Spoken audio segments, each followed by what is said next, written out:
Dorn Park, the site for tonight's 2022 championship rematch. It's the Bourne Braves and the Brewster Whitecaps for the final time in the 2023 regular season.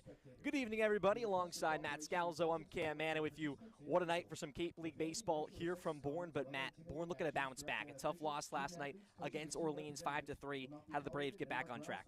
Well, the biggest thing for them is getting those bats going. We saw it at Katuitt, a 14-run outburst, including 11 through the first 3 innings. And, coming back home, you're expecting, they've turned a corner, starting to get back into their swing of things. And then against Orleans, their bats went quiet once again. Got off to a good start, kind of with a 2-spot in the 3rd inning to take the lead back from Orleans, who struck first. But the rest of the game, their bats were just stifled by the Orleans pitching staff. And right now, as you come back home, it's likely going to be another dogfight between these two teams. It's been close in every meeting so far, with Brewster taking the first 2, Bourne taking the last one. I expect another close one, but for Bourne, if they want to get back in that win column, it's got to be consistent offense throughout the entire night, and we have not seen that from them in about a week or 2. Matt brought up the offense, but the pitching has been there right now for the Braves. Dalton Pence, the lefty out of North Carolina, on the bump. Matt, his 2 starts so far have not been great. He's been great out of the bullpen, though, for the Bravos. How does he get his stuff going here tonight? Well, the biggest thing for him is that he's issued out a lot of walks in his start. So when he's come out of the bullpen, he's not shied away and just pounding the strike zone. Hasn't shown that in his 2 starts at Wareham and then back here at Dorn Park against Falmouth last week. Got only through 2 innings as the Commodores put up a 5-spot in the 2nd inning. That got him yanked from the game. For Bourne, they're going to need him to go that 4 to 5 inning range. And for him, if he wants to stay in that game, it's attack the strike zone, get ahead early on these hitters for Brewster. He hasn't done that in his last 2 starts. A lot more to break down before first pitch. Matt and I will be back then, but for now we'll send it to Before the Bravos with Ali Navarrete and Mojo Hill when we return on the Bourne Braves Broadcast Network.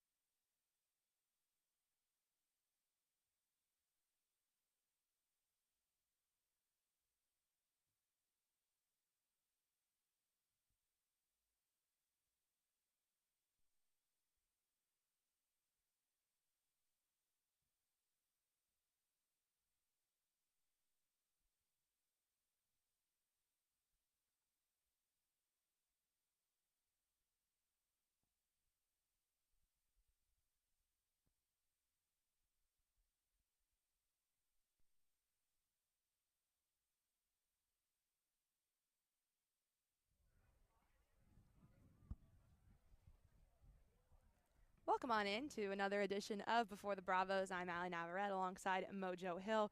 We've got back-to-back games at Dorn Park, an opportunity to take on another team from the East Division, Mojo, tonight. The Brewster Whitecaps, the championship rival of our beloved Bourne Braves, and a real opportunity for Bourne tonight to get back on the horse, as they like to say, and get back in the win column. Yeah, I think this is a really important one for Bourne. If they lose, their record will fall back to 500, sort of kind of negating some of the progress they seem to make over a span of several weeks. They've just had so many close losses recently, and you thought they might have turned a corner with the big breakout 14-3 win over Katuitt at Katuitt. The second time they've broken out there, but they sort of kind of took a step back yesterday with another 5-3 loss, even though they had a few timely hits here and there, and just couldn't get enough together overall to really do much offensively. Meanwhile, looking at the previous meetings with Brewster this season, 2 of them came in early June, one at their place, one at our place. Both of those go in favor of the Whitecaps, but last time the Bravos were at Brewster, they did manage to get their first win against the Whitecaps this season. So 2-1 is the series, and Bourne on the advantage of that in the last game.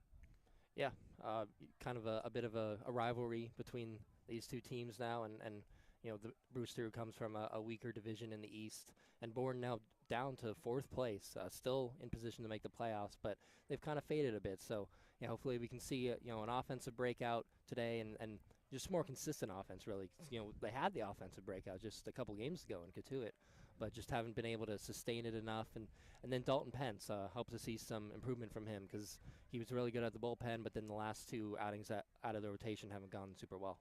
Yeah, I do know that Dalton has been frustrated with his last 2 starts, especially the one last week against Falmouth. He only made it through about 2 innings or so, gave up, I believe, 5 runs in the top of the second.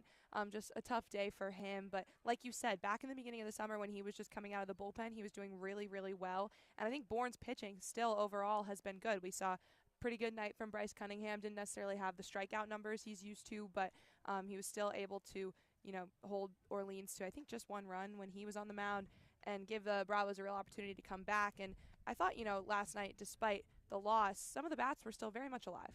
Yeah, a couple clutch hits from Eblin, who's been really clutch after being named an All-Star, and Bender had a clutch hit, and Cam Foster swung the bat really well all night. And like you were saying, good outing for Cunningham. He's definitely impressed. He's had kind of waves where sometimes he's striking out a lot of guys and walking a lot of guys. Sometimes he's not doing much of either. Last night was one of those nights. He's had 2 outings in a row where he didn't walk anyone, but only 2 Ks. But yeah, Landers was saying it's a sign of a dominant pitcher when he can not necessarily have his best stuff, but still keep them in the game, still have a really good outing. He only gave up 1 unearned run. And Landers was kind of saying he thought they beat themselves a bit with the pass ball and a couple errors in that game. But yeah, overall, Bourne pitching's been good, and Landers has said he has a lot of faith in Dalton Pence to turn things around. He really likes his stuff. He still believes in Pence quite a bit to get things going. Completely. Meanwhile, in this batting order, anyone you're looking to today to kind of have a breakout performance here against the Whitecaps? Well, I think Kendall Diggs, he started to come around a little bit, and the OBP has been there the whole time with all the walks. He still has like a 4.66 OBP, but particularly the power. I'd like to see him, send one over the fence or at least some well-struck doubles, like we've kind of seen from Foster recently. Yeah, especially if he's going to be batting in the cleanup spot. It's great that he's been getting on base, and starting to get some more hits. But I think the main thing I want to see from him is power. Completely. Definitely some power against Katuitt. 2 home runs from Sam Peterson and Garrett Michelle, who will be batting back-to-back again today in this lineup. Jonathan Vastine still in that first spot, and then Eblin and Bender, kind of the custom 1-2-3 that we've seen over the past couple games. Yeah, and Bodine getting a day off today. That's kind of maybe the only hole or flaw in this lineup. But, he can't play every day. He's been quite a warrior for this group with all the beatings he's taken and, moving around from catcher and DH. But Bender getting the start at DH today. And then, yeah, Peterson's been kind of more of a constant recently in the 5th spot. At first, he was one of the guys only playing every 2 to 3 days, but now he's in the lineup pretty much every game. And he's really impressed, adding some power and getting on base a lot and continuously showing speed. Yeah, a lot of speed. One of the leaders, if not the leader in stolen bases. I think Bender might still hold. Yeah, Bender's still the champion of stolen bases on this team so far. Out of all the fast runners on this team, if you had to guess that Derek Bender would lead the team in stolen bases.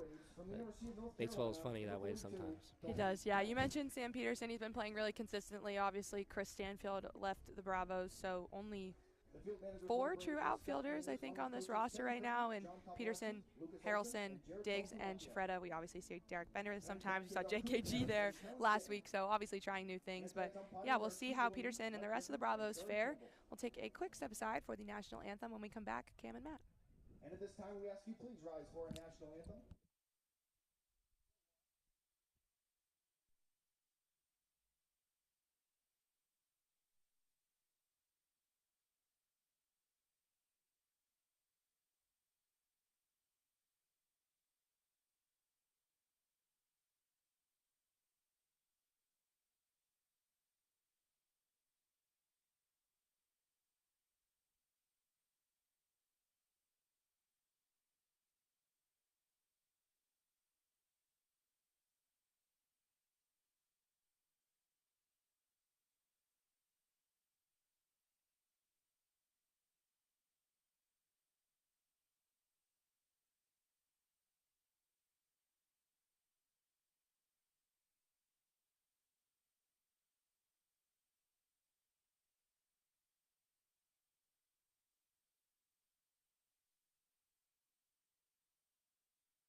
U.S. and is being escorted by Braves Vice President Jenna Beth Ferguson, who is a longtime client of Convention Data Services. We're set for first pitch here tonight from Dorn Park. That's Matt Scalzo. I'm Cam Manna. We thank you for joining us on this Thursday evening. Brewster and Bourne. Matt, we got to look at the standings first off. In the West, things are getting close. Bourne now to that 4 spot. Falmouth and Hyannis playing some good baseball. The Harbor Hawks kind of running away from which team out of the 3? Hyannis and Falmouth and Bourne are going to get that 2 spot. Right now, when you look at it, Hyannis is playing probably the best baseball we've seen out of most teams on the Cape, up there with Katuitt for one of the hottest streaks that we've seen so far this season. They're 8-1-1 in their last 10, and they're playing some really good baseball. Katuitt's dropped a couple, and with how Hyannis is playing, wouldn't be shocked if they start pushing them for that top spot. Falmouth, meanwhile, they've been sneaking up right behind a couple of teams. They've got hot as they came into July, and that's the biggest thing that you and I talk about, is how you're playing heading into July, and the biggest thing is how you're playing heading into the All-Star break and coming out of it as you make that push for the playoffs. Bourne 1-3 in their last 4 games. They have lost 3 of those games by 2 runs or less. The pitching has been there, and Dalton Pence will be on the mound tonight for the Bravos, the lefty out of UNC. A 2-1 record so far for Pence. An 8.18 ERA, his 3rd start on the summer. 11 innings pitched for Pence, and he's looking to bounce back after a tough one here at Dorn Park against the Commodores. And here's the lineup that Pence will face, that Brewster brings to the table, and they've been a hot offense of late. 2 wins in a row, and they'll start with Mason White. Batting first, he'll play shortstop.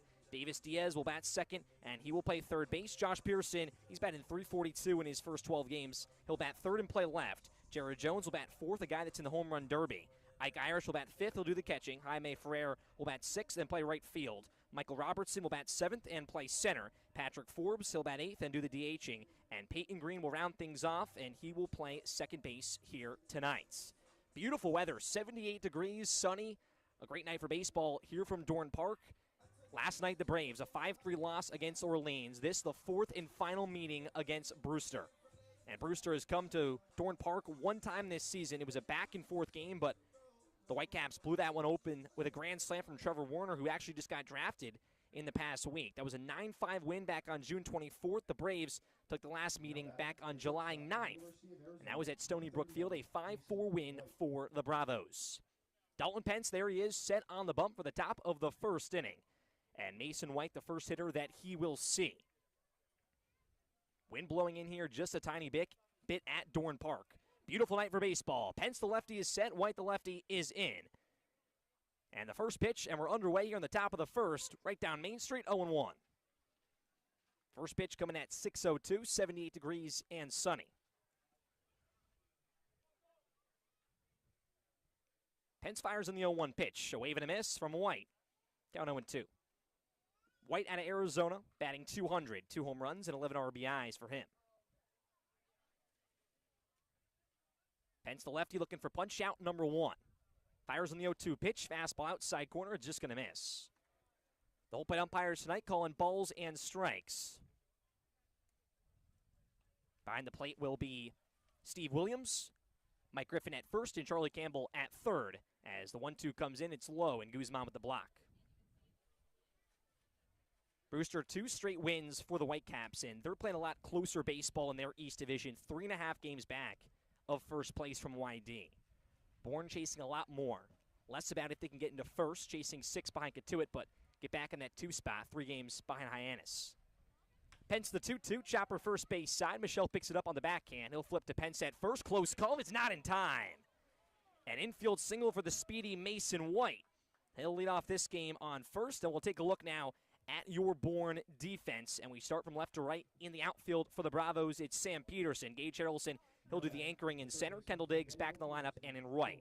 And from third to first in the infield, it's New Contreras to the hot corner. Jonathan Dastan at short. Bryce Evelyn will play second. Garrett Michelle at first. And Adonis Guzman on the battery with Dalton Pence. Davis Diaz now in the box, playing third base here.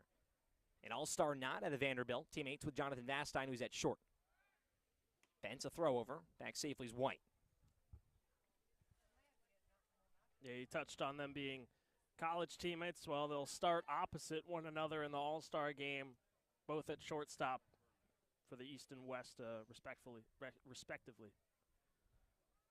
Pence, the first pitch to Diaz. Fastball at the knees. It's in there. Diaz batting .274, 5 extra base hits, has a homer, and 4 stolen bases on the bags for Diaz. Simon Vastine talking pregame. Two guys with some smiles on their faces. Play some great baseball at Vanderbilt. Pence is 0-1, fouled back from Diaz. Second time Pence has put a hitter in an 0-2 count. And for that All-Star game, James Shevnick, the manager for Brewster. He'll be the coach for the East, and Scott Landers, the coach for the West. Two managers for the 2022 Cape Cod League Championship. No balls, 2 strikes. Pence's pitch, ground ball third base side. Contreras tries to glove it. It rolls into left field for a base hit. Stepping on second is White. He'll take the turn and stay at the bag. Vastine at short had to go all the way into shallow left to grab that ball and play backup for Contreras. So 2 hits so far, back-to-back. You can call them infield singles for Brewster. White to second, Diaz to first, and here's Josh Pearson, the 3-hitter. Number 11, Josh Pearson. Yeah, and for Dalton right now, you're getting that contact you want. Some slow rollers, but they're just in that gray area for infielders. Contreras, it would have taken a nice diving effort to stop it. First pitch to Pearson, breaking ball outside. And some tough plays, too. White had that speed on that ground ball to Michelle. Pence just not over in time, and Contreras just a tough play, going extension, getting dirty on the third base side. Here's the 1-0 delivery from Pence. Change-up, wave and a miss. Pearson out in front. Pearson batting .342. Just 13 games into his summer overall. 4 doubles, 2 home runs, and 10 RBIs. Has bolstered a charge into this Brewster lineup. Pence's 1-1 pitch. This fastball driven out towards center field, but right at Gage Harrelson. He'll make the catch, time it up, and come in. Nobody is tagging. And your first out of the game here in the top of the first. That's big for Dalton. He's looked comfortable on the mound, commanding the zone with his fastball. Mixed in that off speed as well. Jared Jones. Pence on the season, 14 strikeouts to 7 walks. Had 3 walks and 3 strikeouts last time out against Falmouth. Here's the tall righty, Jared Jones. First and second, 1 away for the Whitecaps. Pence's first pitch, fastball just clips the knees. 0-1. Jared Jones will play in the Home Run Derby on July 22nd from Harwich Field. No home runs so far for him, but hits for a lot of power. Just joining this team for Brewster. 4 for 25 so far in the few games played. Pence's 0-1 pitch, back to the heater. It's a called strike on the outer half, 0-2. And James Tibbs, his teammate as well, will also be in the Home Run Derby. 2 bats for the Whitecaps at Harwich on Saturday. No balls, 2 strikes. Big spot here for Pence, so look at second. The pitch, this one's low, gets past Guzman. Both runners will advance on the wild pitch. Pence will now cover home. And that's been an issue for the Bravos. The wild pitches have just advanced a lot of runners. Orleans converted on it last night, and Brewster here second and third with 1 away. He touched on it with Orleans and the wild pitch, and it allowed for them to have wild pitch, pass balls, whatever it may be. 2 runners scored in that loss last night based off those miscues. Big RBI chance here for Jared Jones. Pence, 1-2 pitch, cut on and missed. Went up the ladder on the upstairs heater, his first strikeout, and there's 2 away. It's a good pitch from Pence, a little eye candy to the hitter.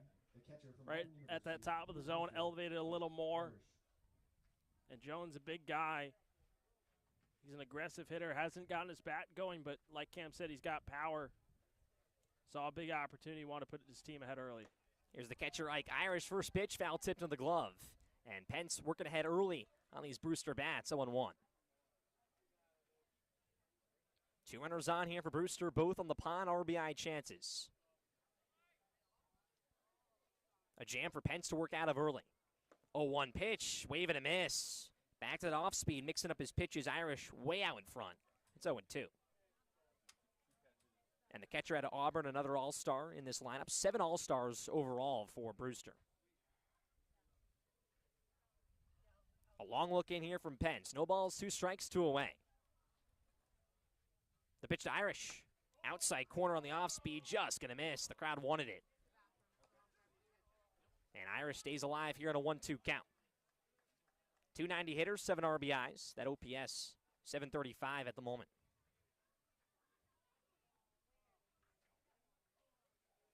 It's White off third, Diaz off second. It was back-to-back singles. Pence going to put down the next 3. 1-2 pitch, back up the ladder to the heater, strike 3. Back-to-back punch-outs for Dalton Pence. 2 hits and no runs here in the top of the first for the Whitecaps. Bottom 1 coming up here from Dorn Park. Your first looks at the Bravo Sticks when we return on the Bourne Braves Broadcast Network.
Bottom 1 here from Dorn Park, and your first look at that pitcher on the mound for Brewster, Clark Candiotti. His first start here on the Cape. Played his baseball this past spring at Wichita State. He'll transfer to Arizona this upcoming fall, but was a first-team all-conference selection. You can see it there. Pitched a lot of innings, 82 strikeouts to 20 walks for the right-hander, and an opponent batting average right just under 280.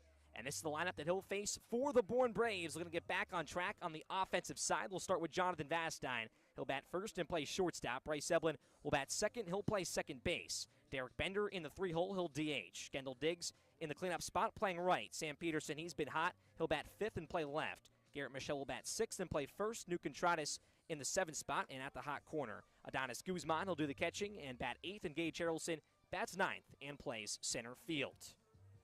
Candiotti, a 7-4 record at Wichita, that 4.87 ERA, and the eyes kind of opened up for Brewster late in the season to get this guy on their roster, and Brewster's had a lot of changes for their arms in their bullpen and starting rotation. And Candiotti penciled in for his first start and comes against the Bourne Braves, who at the moment 4th in runs scored on the Cape, but right before this week they were one of the top offenses, scored 14 runs to get to it, which was the top team pitching staff overall on Monday. Candiotti said he'll work from the windup. Vastine, the first hitter, in the bottom of the first pitch, popped up third base side, sails out of play. Vastine went 0 for 4 last night against Orleans, batting .324, has 14 RBIs, and he's walked 16 times. Here's the 0-1 pitch. Fastball upstairs. And Candiotti throws with a lot of heat and got a lot of praise at Wichita State for his competitive attitude that he brings to the table. His 1-1 delivery misses outside on the heater. His pitching coach at Wichita State brought up that his routine is very strict on what he does on game day, but even off of game day, he's very competitive in anything that he does. 2 balls, 1 strike, pitch to Vastine. Vastine drives this one left field. Going back is Pearson. He'll settle under it right at him for out number 1. And now we'll take a look at your infield outfield that Brewster will bring to this one. That's Josh Pearson. He'll play left. Michael Robertson, he'll do the anchoring in center field. Jaime Ferrer out of Florida State, he'll play right. And from third to first in the infield, it's the Vanderbilt hot corner, Davis Diaz. Mason White at short, Peyton Green at second, Jared Jones at first, and Ike Irish, the all-star. He's the battery with Candiotti. Here's Bryce Eblin, first pitch. We'll look at it outside. Yeah, a couple all-stars for Brewster in their lineup. The top 3 hitters here for Bourne will also be at Harwich for the All-Star game. 1-0 to Eblin, driven left field, down for a base hit. Bryce Eblin went 2 for 4 last night, and in back-to-back games, he bats second, starts his night off with a single. We compared him to Ohtani last night, playing some good baseball at the moment for the Braves. 278 coming in, 13 RBIs, as Matt mentioned, another All-Star nod. That extends his hitting streak to 5 straight games now for Bryce. 7 of the last 8 as well. Here's Derek Bender. First pitch almost clips him, gets past Irish, rolls to the backstop. Eblin will advance. That one almost clipped Bender, just limped a little bit out of the box. I think a smile on his face. Talking to Steve Williams, the home plate umpire. He looks okay. Count 1-0. Bender batting .372, 1 for 3 last night, had the go-ahead RBI in the third. Bourne looking to strike first here early. 1-0 pitch. Bender, a high drive towards center field. Robertson going back all the way towards the warning track, makes the backhanded catch at the wall. Eblin going to tag from second to third. Bender does his job, now 2 outs. Eblin 90 feet away, and here's the 4-hitter Kendall Diggs. Bender's put some good swing on some balls, a lot of speed coming off the bat, 101 that time, but it just gone into the waiting arms of some outfielders straight at him. Had a hard hit ball at Brewster. Was 106 off the bat, but straight to Will Turner. And that win coming in just a bit here at Dorn Park. The RBI chance is set for Kendall Diggs. First pitch, heater outside, 1-0. Diggs went 1 for 4 last night with a double, batting .205. The big thing for Diggs is the on-base percentage, 14 walks on his summer. Another jam for both teams. A lot of runners on in this first inning. Bourne got out of it, can Brewster do the same? 1-0 pitch, just clips the outside corner.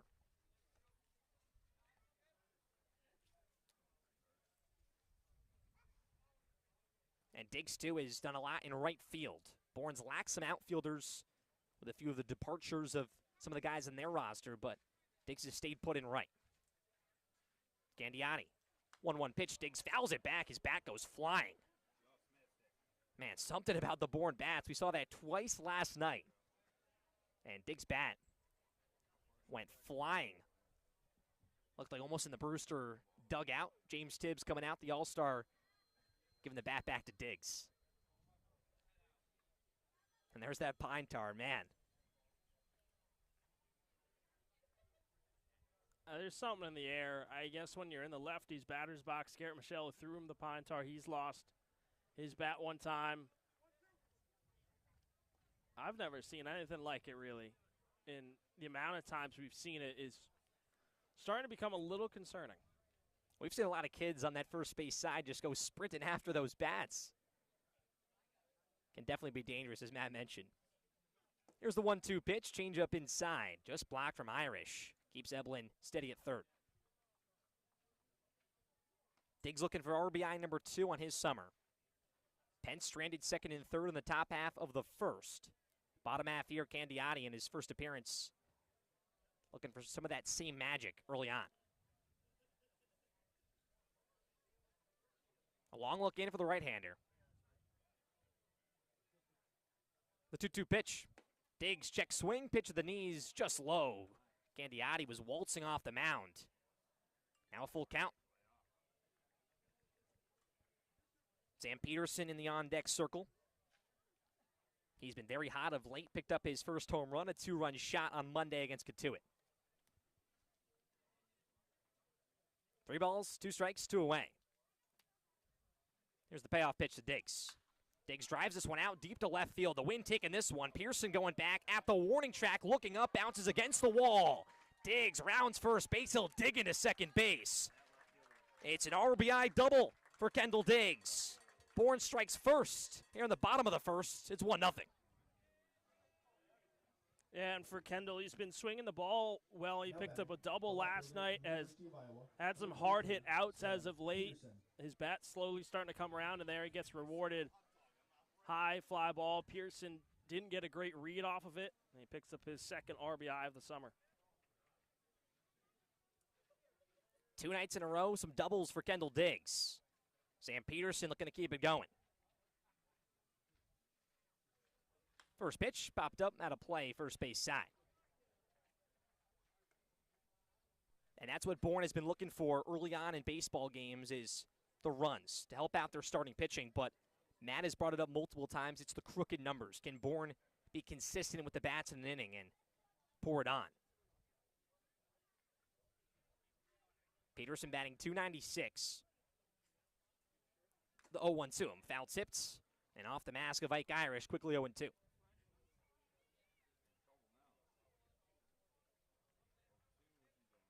Peterson, too, has played a strong glove in left and center field.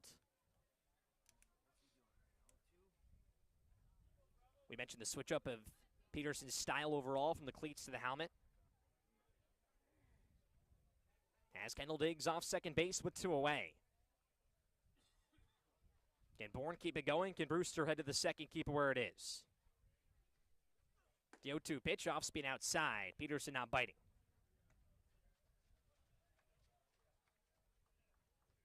And in all the games so far with Brewster and Bourne, Bourne has gotten out to leads. That opening day game in Andrew Patrick home run, and then here at Dorn Park on the 24th in a loss as well. Bourne was out in front. The 1-2 pitch misses once again. Peterson, smart eye at the plate, 2-2.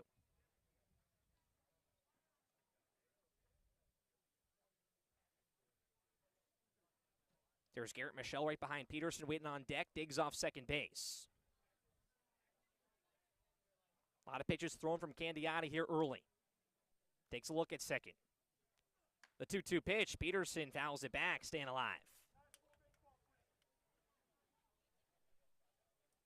Brewster at this moment, 8th in runs allowed overall. But a lot of their stats don't tell the whole story and what they've done the last few games. A 7-3 win against Wareham. They beat the top team in YD just 2 nights ago. 15-8. So their offense has come alive. The defense was there as well for the Whitecaps. Second at the moment in fielding percentage, Bourne in first. Peterson stands back in. 2 balls, 2 strikes, 2 away. Bourne in front, 1-0. Here's the pitch, just foul tipped. Not sure if you guys could hear on the broadcast. Peterson just come around on the check swing and got the very end of the bat. Yeah, it was a in-between pitch right on that in-between part of the outside portion of the strike zone, and Peterson just having to fight it off. He's battling in the box, chokes up just a bit. 2-2 pitch. Peterson loops it right side and towards the line. Coming in is Ferrer in right field. He'll make the catch, and that will end the inning. But not after the Kendall Diggs RBI double, his second on the summer. And Bourne strikes first here at home. Top 2 coming up. Bourne in front, 1-0 on the Bourne Braves Broadcast Network.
The Kendall Diggs RBI double makes it 1-0 Bourne as we head to the top of the second here from Dorn Park. Dalton Pence back on the bump, his second inning of work for the Braves. And he'll face 6'7", Jaime Ferrer Michael Robertson and Patrick Forbes, their first tags here tonight. Beautiful night here from Dorn Park, the second to last game before the All-Star break. Bourne's last game at home before Saturday's All-Star game. First pitch here to Ferrer, grounded at Vastine at short, picks it up on a hop, fires across the diamond. It's in time for a quick out number 1.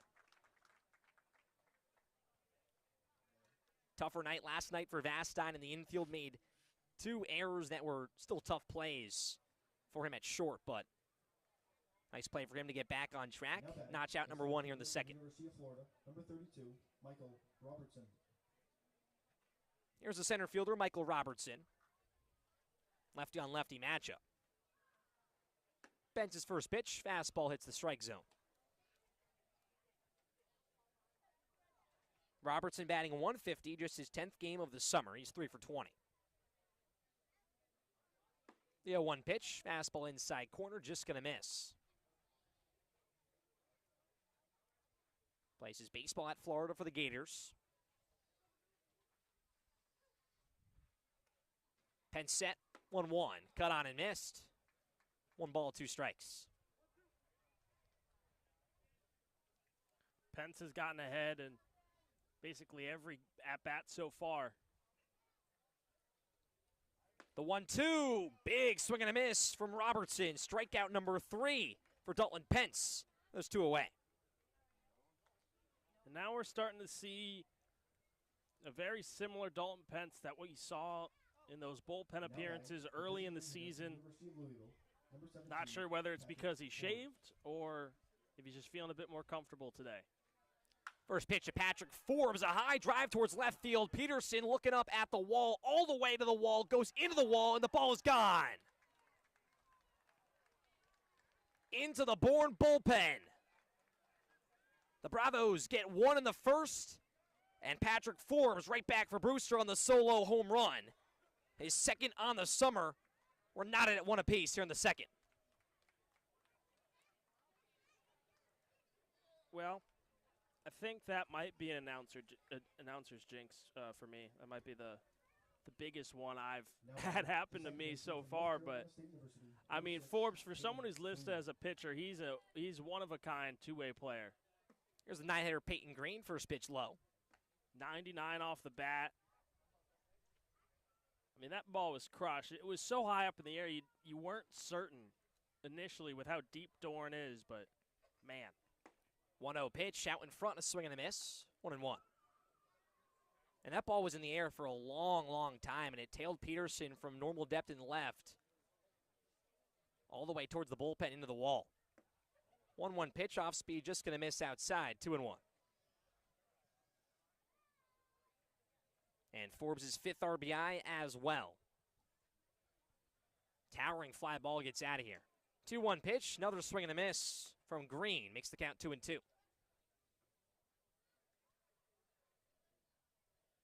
A new ball game here if Pence can just get out of this one. 2-2 pitch, chopper third base side, rolls foul.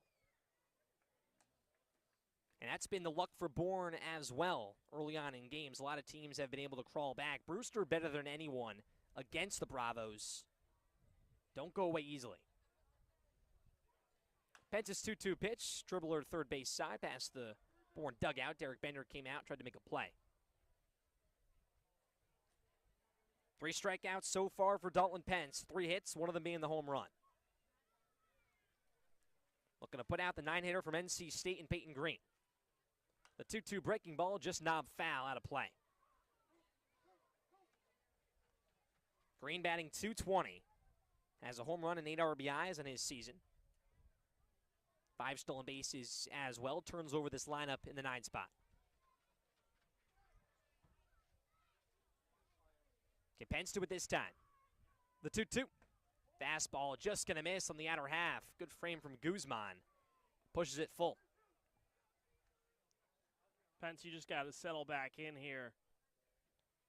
Go back to what's been working for you. The payoff pitch, foul tipped into the glove, strike 3. Matt said he got to settle in, and he did. Went back to that fastball. Strikeout number 4 for Dalton Pence, and keeps it where it is. A solo home run for Patrick Forbes ties this game up at 1. Bottom 2 coming up here from Dorn Park on the Bourne Braves Broadcast Network.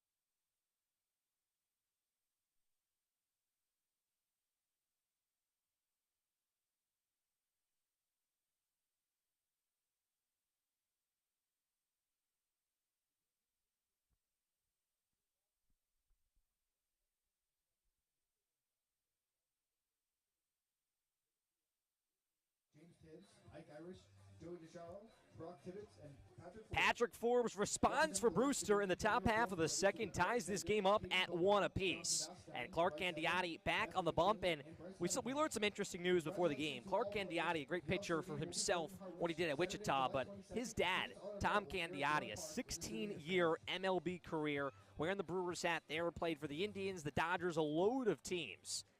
Look at those stats right there for him, a very long Major League Baseball career, an under 4 ERA. The strikeout numbers way up there, 1,735, and threw a knuckleball as well. So baseball in the family for the Candiottis. And Clark here looking to get back on track after an RBI double for Kendall Diggs in the first. Here's Garrett Michelle, first pitch upstairs, 1-0. Michelle batting .241, 3 home runs and 14 RBIs. Candiotti's 1-0 pitch. Wave and a miss from Michelle. And Michelle had a back-to-back home run with Peterson in that 5-6 spot on Monday as well. That was his 3rd home run. Here's the 1-1 offering. Fastball just going to miss to Michelle.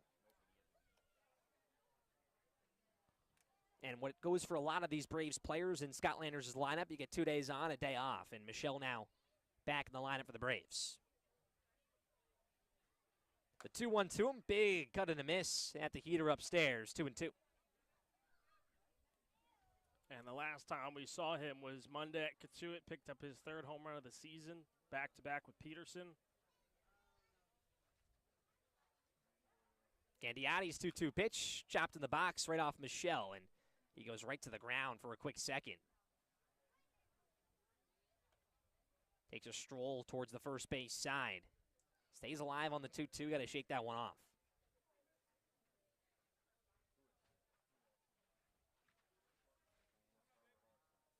And one of the worst feelings when you get a foul ball just clipped off the lower body right by that shin. Thankfully, Michelle on that front shin, he has that pad. No strikeouts so far for Candiotti, looking for one here. The 2-2 pitch, pop foul out of play. Michelle staying alive. And we've seen for Garrett, as of late, a bit more fight in each at-bat. Had a lot of strikeout numbers early on, but he's started to see the ball a bit better as the season has moved along. The 2-2 pitch, clipped back, right back at Matt and I on the deck. And Michelle, 3 straight foul balls, not going away here to lead off the bottom of the second.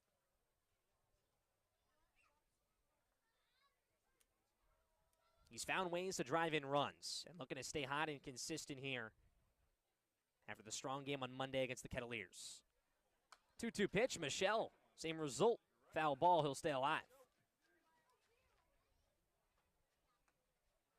All these pitches for Candiotti kind of in that similar part of the zone, kind of up and out. And Michelle's been going to get him.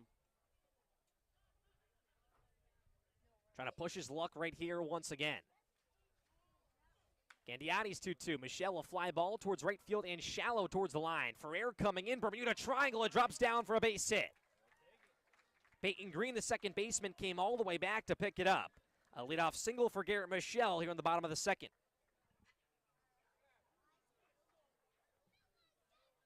That's a nice piece of hitting from Michelle. We touched on the foul balls, but then that pitch on its own, Candiotti switching up. He'd been working outside, and he went back to the inside, jamming Michelle. And he keeps his hands through, just pops it up like Cam said, that Bermuda Triangle area. And it just lands in between the 3. Bourne and Michelle will take that kind of hit any day of the week. Saw Orleans. They just had a bunch of bloops last night that killed Bourne. It was tough for the Braves. They threw a lot of good pitches, just knobbers into right field. And Michelle getting one there. Here's New Contreras. First pitch to him. Chin music inside. Contreras batting .118, 2 for 17 so far, just his 8th game of the summer. Had a special season his freshman year at Arizona State, looking to replicate it here towards the end of the year in Bourne. Candiotti's 1-0, goes to the slide step. Contreras, a line drive to left field coming in is Pearson. It drops down for a base hit. Michelle to second base, back-to-back singles for the Bravos. And here comes Adonis Guzman. That's the third hit of the summer for New, and for him, he hits the ball hard. He's had a lot of hard hit outs, and for him, it's just getting that bat going around so far for him. And they're a nice way to start it. He has a little bit of a different approach, that high leg kick that kind of just helps with timing, and it's worked for him with hard hit balls, and finally he's able to find that free real estate in the outfield. First pitch to Guzman, fastball going to miss inside. Corners in here for Brewster, that middle infield pinching a little bit. That shortstop in White helping hold on the runner in Michelle. Bourne got one in the first, looking for one here and to get back in front over Brewster. A look from Candiotti, the 1-0 to Guzman.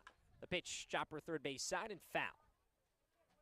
Guzman batting 217, excuse me. 2 doubles and 3 RBIs, transferring from Boston College to the Pac-12 and playing for Arizona this upcoming spring. Left the team for a little bit for some visits and found his match. Weather going to be a lot better out in Arizona for Guzman, especially when that season for college baseball starts in February. Here's the 1-1 pitch out in front and a swing and a miss. 1 ball, 2 strikes.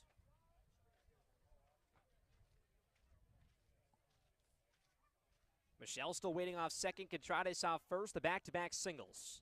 No outs in the bottom of the second. Big spot here for Guzman. Candiotti going to stay present on the mound, work out of the jam. 1-2, breaking ball outside corner, called strike 3. First strikeout for Clark Candiotti, and there's 1 away. Now batting, the center fielder. That's a good pitch, a little off-speed action for him on the outside part of the plate. Guzman might have been expecting a different pitch, and Candiotti just froze him completely. Here's the bottom of the order, and the 9-hitter in Gage Harrelson. The night off last night, back in the lineup playing center field. RBI chance goes to him. Candiotti's first pitch. Fastball low and outside, 1-0. First at bat tonight for Harrelson, batting .220. 5 ribbies and 5 stolen bases for the Texas Tech outfielder.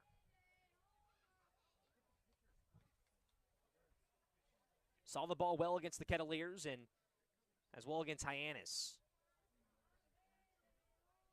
The 1-0 to him. Fastball at the knee is a called strike, even at once.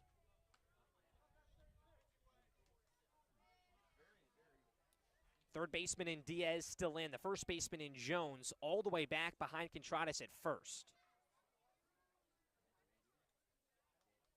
1 ball, 1 strike. Candiotti sets. He delivers. Fastball outside, going to miss once again. Bourne so far has been working a lot of pitches, patient in the batter's box, something that we've not seen too much, especially last night against Orleans. Michelle did that in his first AB, got the single. Contreras was aggressive early. And now Harrelson, the chance is his. Here's the 2-1 pitch. Harrelson knobs this one foul behind home plate off the netting.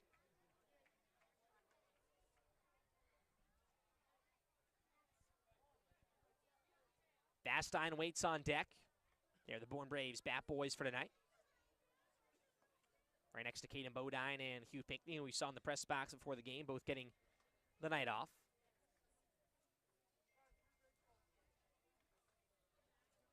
And Harrelson back in the box here. And Candiotti very patient on the mound between pitches. He stares in for the 2-2. The pitch to Harrelson. This one inside. Harrelson dancing out of the way. Count moves to full.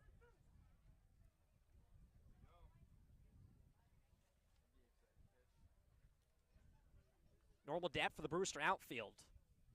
4 hits for the Braves, 3 for Brewster. And Bourne looking for their 5th here early on, had 8 last night. 3 balls, 2 strikes.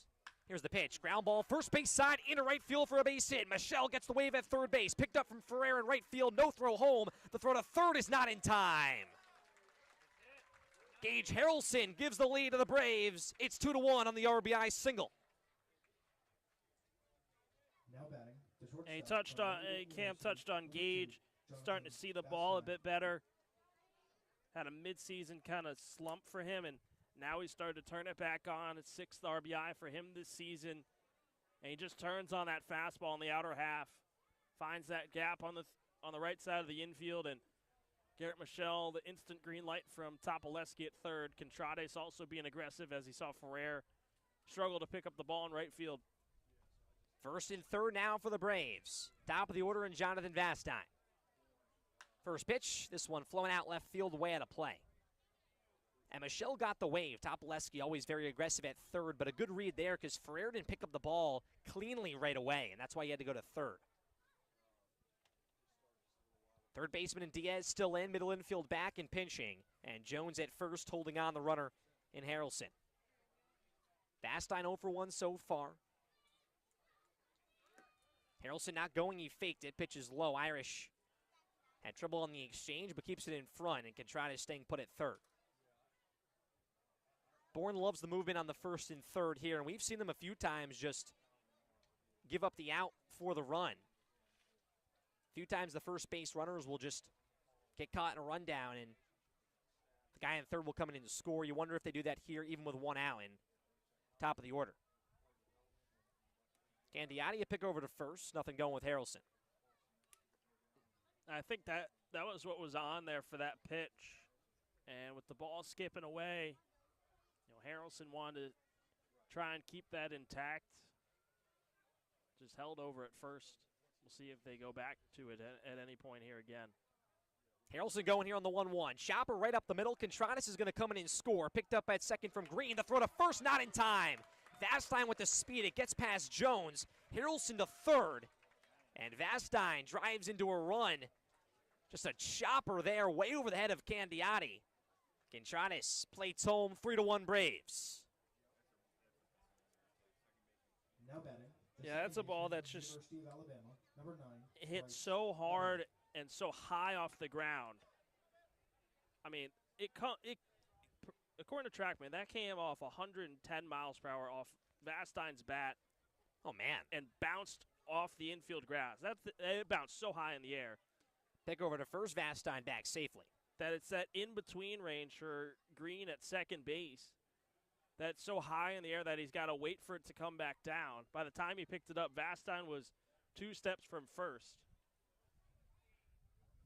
Here's Bryce Eblin, pick over once again. Close call, Vastine just back. And that ball was 2 feet and 5 inches from just the distance-wise. That's unbelievable. I wonder if we'll see it at the top of the Cape Cod heat sheets. I'm not sure if they bring up the distance on the heat sheets. But 110, that's... No, it is. First pitch to Eblin upstairs. That's something for sure. And Vastine would be like, yeah, man, I'm on top of the heat sheets. But you wonder how much... Because on those stats, when they post those graphics for just the heat sheets, there's not the distance as well and where the ball was hit. It's just how hard it came off a bat. I mean... Pick over to first, Vastine close. The throw from Candiotti was to the left of Jones. He's back again. I mean, that dirt in front of home plate's got to be feeling it. 110. And it was so high in the air that Peyton Green just, had to wait for it to come down. Nothing he could do, and Vastine with the speed. Harrelson off third base. RBI chance for Eblin, who's 1 for 1. Here's the 1-0 pitch. Vastine's going. Pitch low and inside. Vastine standing up at second base with a stolen bag. His 10th stolen base of the summer. Creeping up once again on Peterson and Bender. And 2 on the pond here for Eblin on a 2-0 count. Infield now fully comes in for the Whitecaps. Looking to stop this run from scoring. Double play out of the question with 1 out. Can Eblin stay hot? Candiotti's 2-0 pitch. Breaking ball above the letters. 3 balls, no strikes. 13 RBIs for Eblin. Derek Bender waits on deck. He lined down his last AB, and a full mound visit here for the Whitecaps. And a pitcher walking out to their bullpen now, getting warmed up. But a big spot here for Candiotti, who, as we mentioned, was stellar at Wichita State. But, Matt, in a tough spot right here. And the difference you could break down for Bourne is being a lot more patient at the plate and finding their pitches. And that's been the difference. Candiotti working from behind, not ahead. Yeah, we've seen from Bourne tonight a lot of fight from them. They are waiting for those pitches, like you said, just trying to find a way to put them into play. And Michelle, I mean, this inning started with him with a bloop single to right field that just dropped in. New Contrades had a really good swing on a ball, and then Harrelson's found a gap. Vastine with his speed, and there's been a lot of long at-bats. You look at Michelle, I mean, he set the tone to start this second inning from the jump with that long at-bat, getting rewarded with a hit. Mound visit comes to a close. Candiotti, big 3-0 pitch. There it is. Eblin waving a miss. Had the green light on the 3-0. And a chance for Candiotti now to work all the way back. That pitch looked a little bit upstairs as well to Eblin.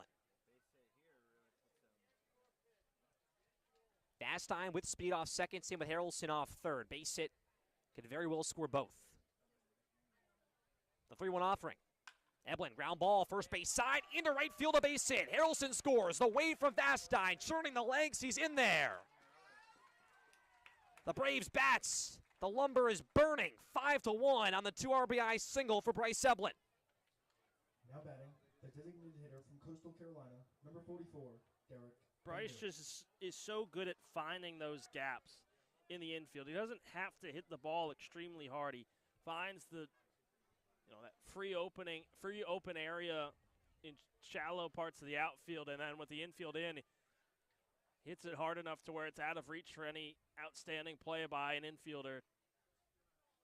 Here's Derek Bender, first pitch, driven to left center field, drops down for a base hit. A lot of grass. Eblin takes the turn at second. He'll stay there. And Bourne, 4 straight singles and 6 hits overall on the inning for the Bravos. And they'll keep it going here. 1 out, first and second. Here's Kendall Diggs. University of Arkansas, number 8, Kendall Diggs.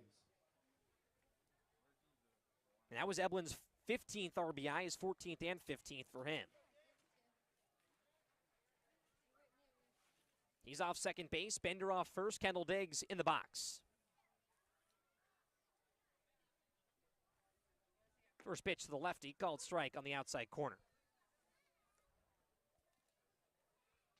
8 hits for the Braves and not finished up here in the bottom of the second. And this is what can help Dalton Pence a lot, who has been struggling on the mound of late. He's looked good tonight, but give him some cushion. 0-1 pitch, back in the zone, just clipping that outer half to Diggs, 0-2. Diggs doubled back in the first inning. And the first RBI that put Bourne on the board first. Candiotti sets a look at second base. His 0-2 pitch, breaking ball just above the letters to Diggs. Candiotti wanted the pitch. Looks like a lefty warming up in right field for Brewster in the bullpen. Navarrete and Candiotti looking to get out number 2. His 1-2 to Diggs, check swing. This one on the inside corner. They call it a strike 3. And they didn't say that it was on the offering from Diggs. This one just inside corner and clipped it. Second strikeout for Candiotti here in the second. And with 2 away, it's Sam Peterson. That's a tough pitch for Diggs to take. It's high and inside. It just catches that inside corner. And Scott Lander's son, Cal, he's trying to get all the equipment from Lucas Olson at first, and too much for him to hold on to. That's a lot of gear that Bourne wears. Yeah, I can see Garrett Michelle's shin guard in there. He started this inning. Imagine Josh Kroeger was on base right now with all that stuff. That'd be tough. We'd have to go get a second bat boy to help out as well. And Garrett, he's on deck, and he's going to go grab his shin guard. He's like, I need that. I fouled a foul ball off my shin on the last AB. News grabbing his gloves. Been a long inning. Sam Peterson looking to keep it going. First pitch off, speed in there for a strike. Peterson's 0 for 1 as first and second here. Bourne 4 runs here in the bottom half of the second. Candiotti set to look at second. Here's the 0-1 pitch. This one just out in front from Peterson. Moves the count quickly to 0-2. Candiotti with 2 of his strikeouts on this inning, looking to make it a third to Peterson.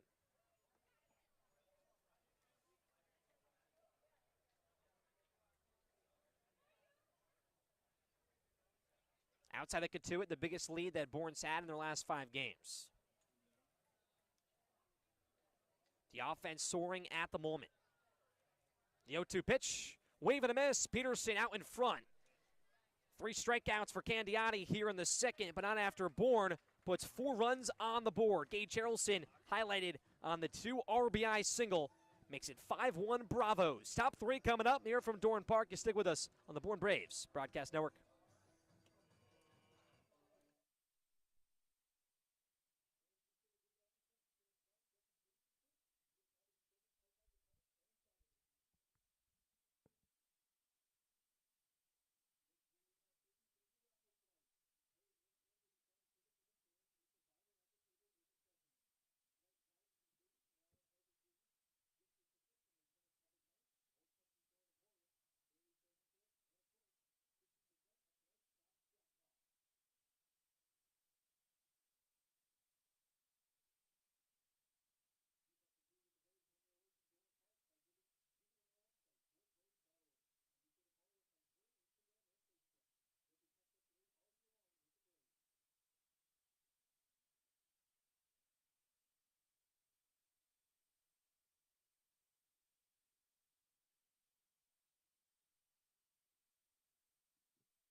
For more information, visit the 50/50 table or the concession stand at BourneBraves.org.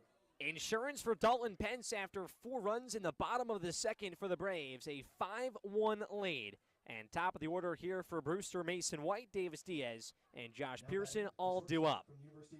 And there's Dalton Pence, his 3rd start of the summer, entering his 3rd inning of work.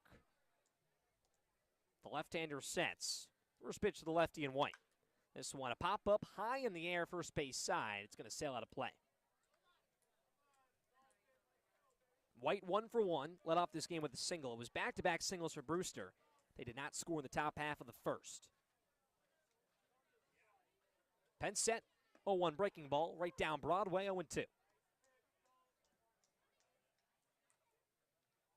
And Bourne, the bats, getting going after it's been quiet for their lumber. 8 hits overall and 5 runs. 0-2 pitch, popped out of play.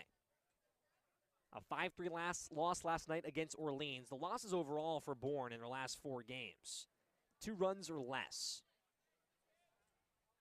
And there's been some tough games overall for them. 2 losses against Orleans as well.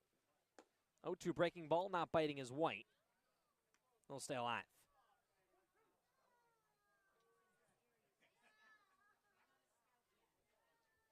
Pence looking for punch out number 5. Is 1-2. This one driven out towards center field. Coming in is Harrelson. He's right at it. He'll make the catch for out number 1 here in the 3rd. And now for Pence, you just settle back in. You gave up that home run, but your offense hit your... Man, words are hard for me right now. The offense had your back there in the bottom of the second, gave you another lead here to work with, and just settle back in. First pitch to Davis Diaz, a fastball outside. And Pence settling in just fine here and has that cushion on 4 runs. 1-0 to Diaz. Fastball misses once again. Diaz 1 for 1. A part of the 3 hits for Brewster here early on. Pence's 2-0 pitch, missing once again in the heater, 3-0. And for the Bourne starting rotation, we've seen a lot of promising outings. Ryan Fisher and Bryce Cunningham have done a great job.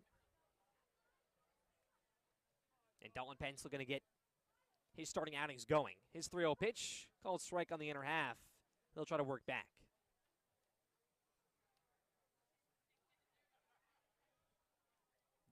It's Diaz back in the box. 3-1. He's going to miss on the outside corner. Guzman couldn't squeeze it on the frame, and Diaz will jog down to first. It's a one-out walk, and here's Josh Pearson.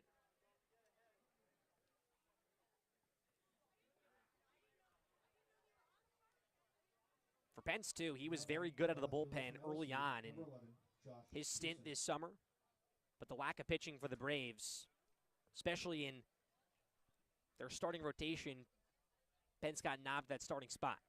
Here's Pearson, first pitch, a wave and a miss. Pearson 0 for 1, lying down back in the first. Has been the standout in this lineup for Brewster. 342 average in 13 games. 0-1 pitch, blocked from Guzman on the off-speed. Steady at first is Diaz.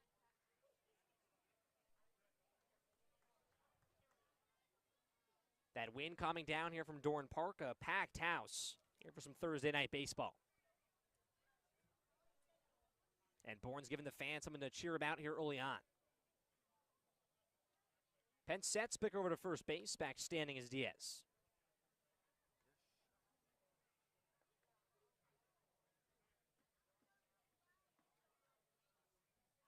And Pence so far, entering his third inning of work, his longest start was 4 innings against Wareham. Much better than the stats on that start. 1-1 pitch, popped up foul third base side. Went 2 innings against Falmouth. Had 5 strikeouts against Wareham. That's a season high in 1 outing for him. Looking to tie that right here this inning, has 4 so far. Normal depth for the Bourne defense. Harrelson a few steps towards the left center field gap in center. 1 ball, 2 strikes. The pitch, Pearson just clips it foul.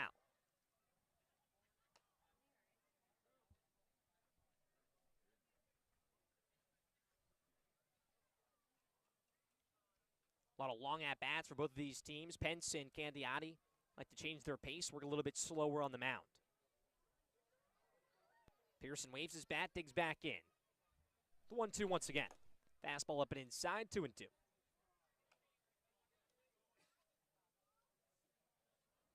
Bourne faced Orleans last night for the final time in 2023, doing the same tonight with Brewster. And you never know, Bourne has seen them the last 2 summers in the championship final. 2-2 pitch, in there, strike 3. Throws Pearson on the changeup at the knees. 5 strikeouts for Dalton Pence, and there's 2 away.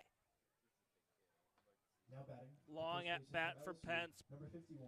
That really could have started to spark something for Brewster. Is, you know, you get a runner on with a walk, and then another long at bat. One of your top hitters so far in Pearson, and then Pence has the answer. Here's Jared Jones, first pitch, fastball just going to miss the inside corner. Jones was the first strikeout of the game in the first for Dalton Pence. Has that teal-blue bat. 1-0 pitch, Jones a high drive towards center field, but right at Harrelson, he'll take 2 steps back, now a few more. He'll settle under it, he'll make the catch for out number 3. And we'll head to the bottom of the third, but some more on the field with Ali Navarrete. Adonis Guzman, the Bourne catcher, some news that we talked about in his season. Ali, we'll send it to you. Thanks, guys. Obviously, in this day and age of college baseball, a lot of movement in the transfer portal, and Bourne definitely a part of that.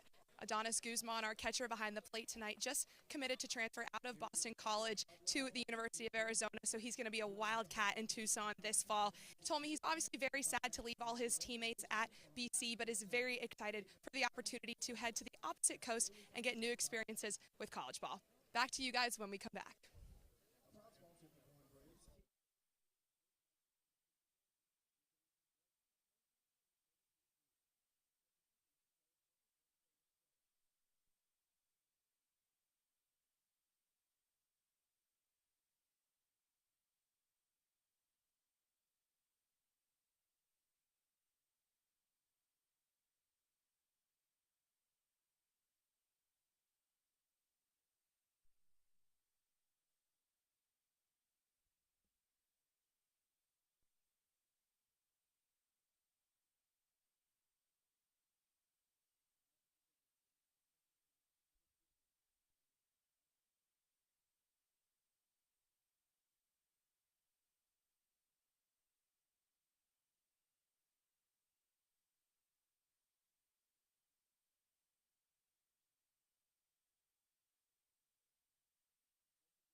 The Bravos offense looking for more as we head to the bottom of the third here from Dorn Park, and the night comes to the close for Clark Candiani. He went 2 innings, 8 hits on the Bourne's explosion on the offensive side, 5 earned runs. He walked nobody on 3 strikeouts, and there's your new pitcher in Brandon Lysick, the left-hander out of Texas Tech, and so far this season for him, a 7.5 ERA. He's 0-1. This will be his 6th appearance. He's made no starts, all out of the bullpen for him. 6 innings of work for him overall. 9 strikeouts on 5 walks for the hard-throwing left-hander. And the part of the lineup he'll face once again for the 2nd inning in a row, it will be Garrett Michelle to lead off. New Contreras and Adonis Guzman will follow up for them. And Allie talked about Adonis Guzman transferring from Boston College to Arizona. And from when I talked to Adonis at BP yesterday, just brought up, man, the weather change for you playing some high school baseball in Connecticut and then going to BC. Because the college baseball season is starting in February, and you're doing a lot of that work early on. It's much tougher for the teams that are on the East Coast, in the Northeast especially. But it gets very hot in Arizona, but the best time of year to be there is that month of February and March. Here's Garrett Michelle. Lysick sets. First pitch, chopper first base side, and foul.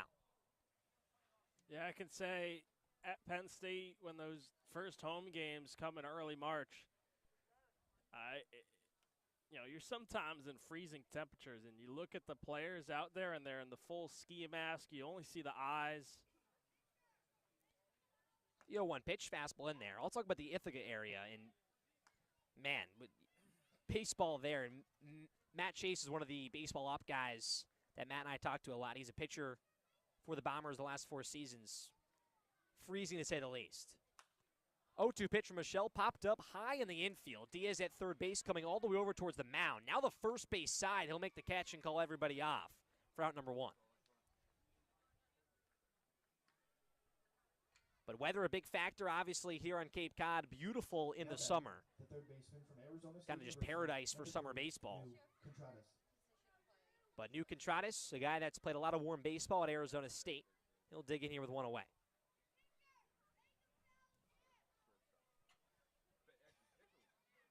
Lysick set. His first pitch, breaking ball, looping in there for a strike. Contreras 1 for 1. It was back-to-back singles in the second from him and Michelle. They both score. Here's the 0-1 offering. Breaking ball once again, pop foul first base side out of play. But the Bourne offense, it's been up, it's been down. The times that they're up, it's been just crashing and coming together on all cylinders for them. Lysick's 0-2 pitch, fastball inside corner, he froze him, strike 3. His first punch out of the bullpen, 2 away here in the bottom of the third.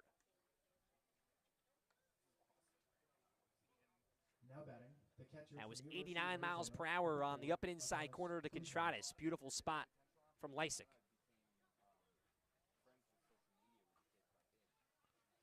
I've seen Brewster on their strikeouts. They really work right on those inner portions to these Bourne hitters. Here's that man, Adonis Guzman, who's 0 for 1. First pitch breaking ball, just going to miss on the outer half.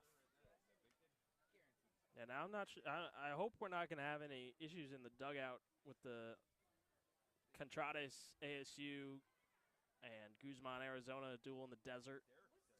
1-0 pitch, fastball in there for a strike. And Colin, one of the baseball ops guys, baseball manager at Arizona State as well.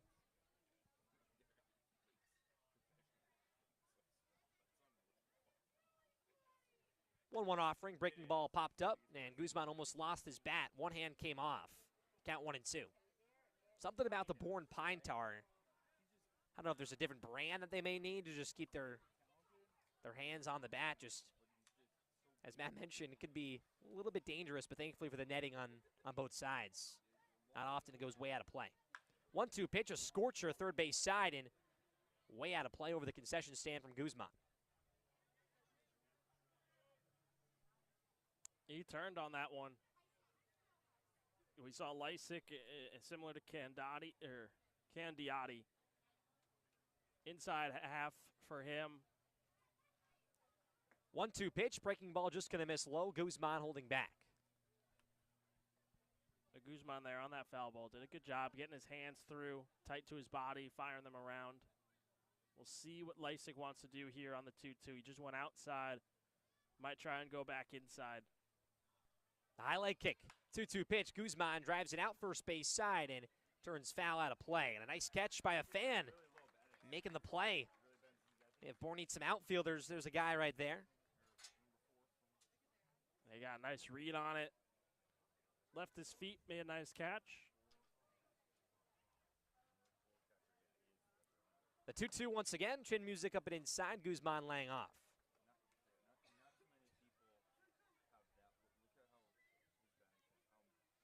Three balls, two strikes, two away. You're in the bottom of the third. Bourne leads 5-1.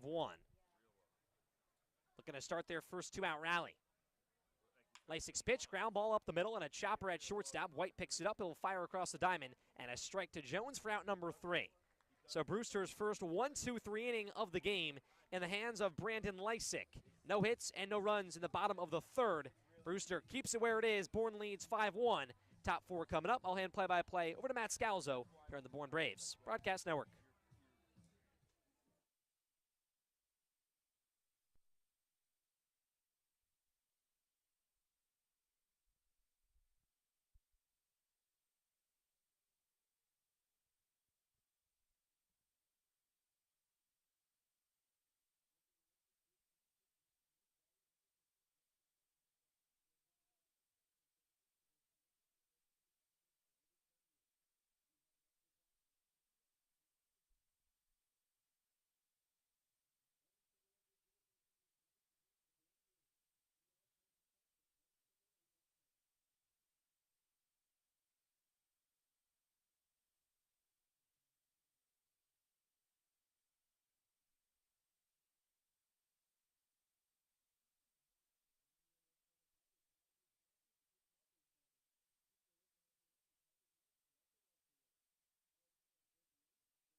Back at Dorn Park here for the top of the fourth. It's a 5-1 lead for the Braves over the Whitecaps. That'll make those two happy. Scott Landers, Jared Saltalamacchia, John Topoleski as well. Now batting. They might not show it, but number 24. They're feeling pretty good right now. Matt Scalzo, Cam Manna, happy to be with you here on this Thursday night under the lights that have started to flicker on here at Dorn Park. Dalton Pence on the mound. First pitch inside to Ike Irish. He turns out of the way, and it's 1-0. Pence entering into his fourth inning of work has looked a lot more comfortable on the mound. 1-0 slice the other way, and it's 1-1. For Irish, he's 0 for 1. Struck out swinging his first go-around in the first. An all-star this year. 1-1. Fastball right on the outside edge, 1-2. He'll be the starting DH for the East Division. Pence set on the mound. The 1-2. Fastball high and outside. Count evened at 2s. Here in the top of the fourth. Bourne with 1 in the first, 4 in the second. Brewster tied it on a solo home run from Patrick Forbes in the second. 2-2, off speed inside, full count to Irish to begin the top of the fourth.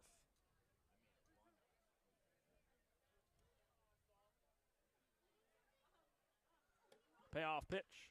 Ground ball right side of the infield, straight to second for Eblin. Flips to first, and it's in time for out number 1 here in the top of the fourth.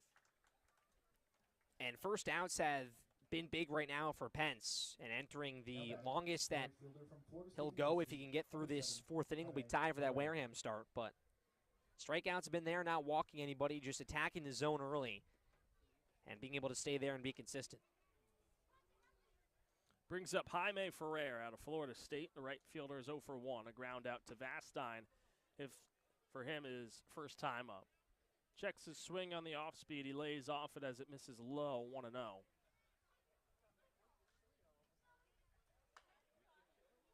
1-0 is slapped straight back, and it's 1-1. I mean, I just got to say it. Brewster might have probably the cleanest set of uniforms across the entire Cape. 1-1 from Pence, fastball outside.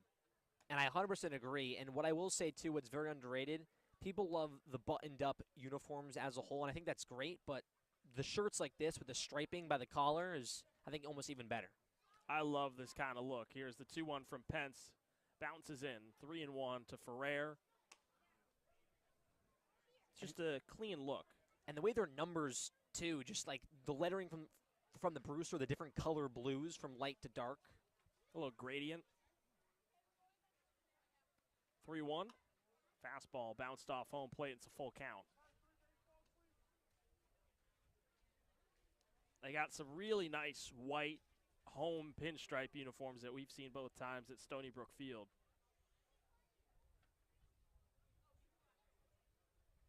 Payoff pitch from Pence. Ferrer slices this the other way, and it flies out of play. We'll go again. And my closest second, too, I'm a really big fan of the Bourne Blues. Yes. I like those as well. Another 3-2. Called strike 3. Ferrer frozen on the fastball on the inside corner. Pence has his 6th K of the night. 2 gone now in the top of the 4th. And a season high for Pence in single-game strikeout numbers. Big punch out right there. First pitch showing bunt and pulling back is Michael Robertson. All speeds outside for ball 1. Contrades was charging in over at third.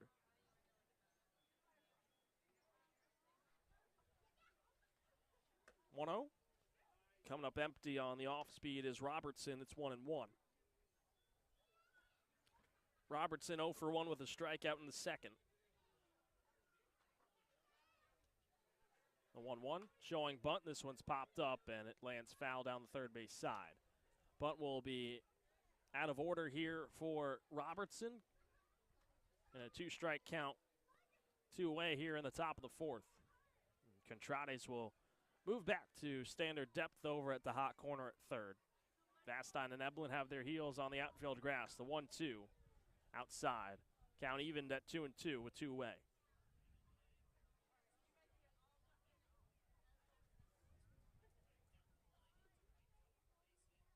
Pence kicks and deals. Swing and a miss. Back-to-back strikeouts for Dalton Pence. He's up to 7 total, and it's a 1-2-3. Top of the 4th. We head to the bottom half. Bourne in command with a 5-1 lead over Brewster.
Back at Dorn Park here for the bottom of the 4th. 5-1 lead for Bourne over Brewster. Matt Scalzo Cam Manna here on the Born Braves Broadcast Network.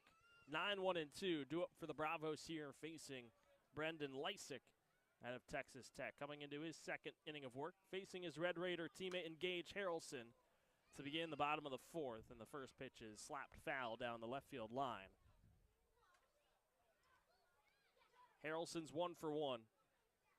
A single with 2 RBIs. Or a single with just 1 RBI, excuse me. 0-1 outside, 1-1. Came in to score later.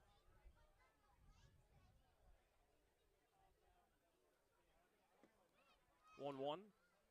Finds the inside corner, 1-2.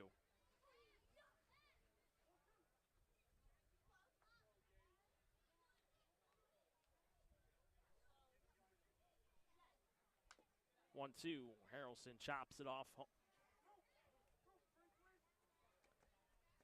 Count stays where it is. And the breaking balls right now for Lysick has kind of been his pitch. Has not shown that fastball too much. Has really been all off speed. 1-2. This one misses a tad inside. And it's 2-2 here to Harrelson to begin the bottom of the fourth.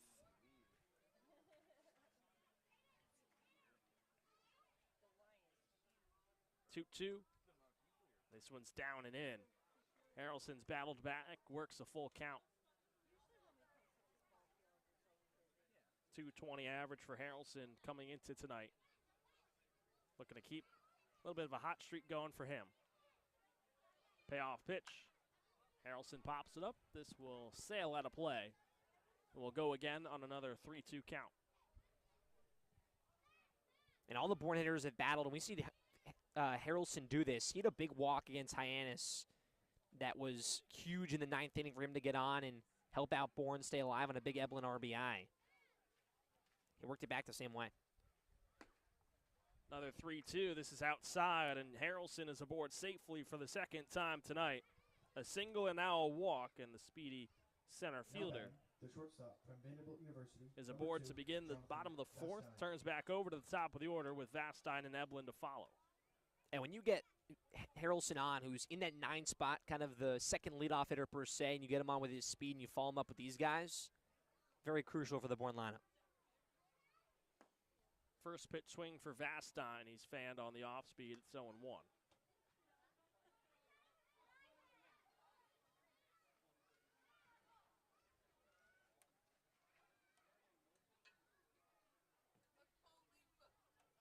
Harrelson takes his lead off first, held on to by Jones. The 0-1. Vastine slices this the other way into the gap. Racing over is Pearson, and he's able to make the catch. Retreating back to first is Harrelson, a head first dive. Back ahead of the throw from White.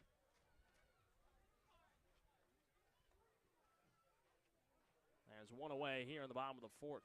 Now batting, the second baseman. And Pearson played that perfectly, too. He was very patient on that ball towards the gap and went back on it. Great swing there from Vastine. He's lined out twice to left field here tonight. Brings up Bryce Eblin. He's 2 for 2. Pair of RBIs for the all-star second baseman for the Bravos. Will be a reserve on Saturday at Harwich. Harrelson with the lead. Snap throw over to first by Lysick. And back standing is Harrelson. He's 5 for 7 this season with stolen bases.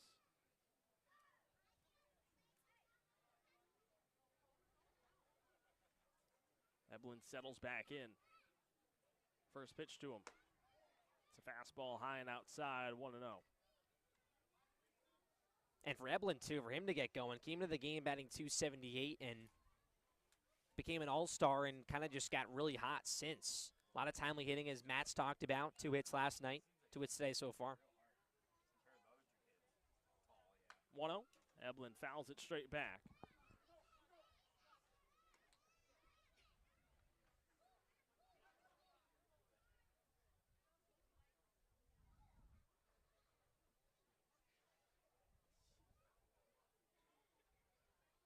One count, 1 out, lefty on lefty here with Eblin and Lysick. Harrelson is off first. Bourne with a 5-1 lead. And a throw over from Lysick sees Harrelson back safely. Bender to follow if it gets to him. Eblin looking to keep swinging a hot bat here. Harrelson going, breaking ball, fouled straight back from Eblin. It hung upstairs. And Eblin just missing it. Count moves to 1-2. And he knew it too. That would have worked well for the hit and run. That off speed, that good chance from Eblin there to drive that one. Trying to wait back enough to go the opposite way.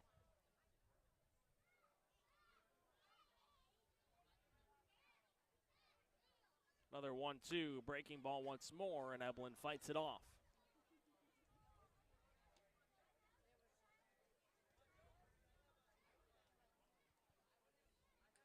Middle infield pinching of Green at second, White at short. Diaz is off the line over at third. No shift on in the outfield. 1-2. Eblin pops it up. Third base side. Diaz ranging into foul territory towards the fence, and he'll make the catch with some room to spare for the second out. And a good job here from Lysick out of the bullpen where Candiotti struggled. His off-speed pitches have worked well over, a lot of times around 73 miles per hour, but that fastball elevated 89. He's been mixing up his pitches a very good amount here and not afraid to go to the heater right around 90 miles per hour. And for the first time tonight, Bryce Eblin will head back to the dugout. Brings up Derek Bender. Harrelson still off first. First pitch to Bender, a fastball inside. Shifting out of the way is the DH for Bourne. Bender 1 for 2. Singled his last time up in the second.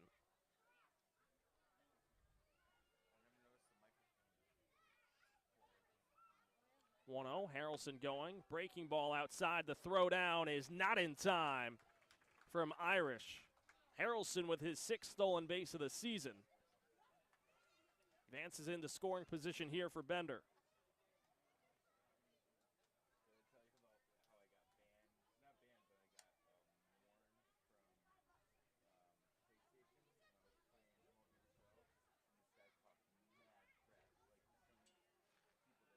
Harrelson choosing a great pitch to go once again. It was another off-speed at 73.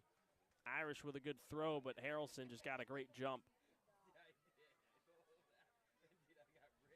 The 2-0. Fastball, grounder the other way. Ranging over is Green at second. Fires to first, and it's in time for the third out. No runs and no hits for Bourne. One runner left on base as we head to the 5th. It's a 5-1. Bourne lead over Brewster on the Bourne Braves Broadcast Network.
Back at Dorn Park, reminder that tonight's broadcast brought to you by Cape Cod Orthopedics and Sports Medicine, a proud sponsor of the Bourne Braves. Cape Cod Orthopedic Sports Medicine and Physical Therapy is the region's largest and most experienced orthopedic group, accepting new patients at our Sandwich and Hyannis clinics.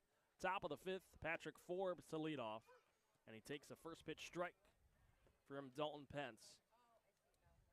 Round 2 between these two, and round 1 went to the right-handed hitter. And round two will do the same as he drives this one into the right center field gap. That'll drop in. This will be extra bases for Forbes as he's chugging around first on his way to second. And he's in standing up with a leadoff double to begin the top of the fifth.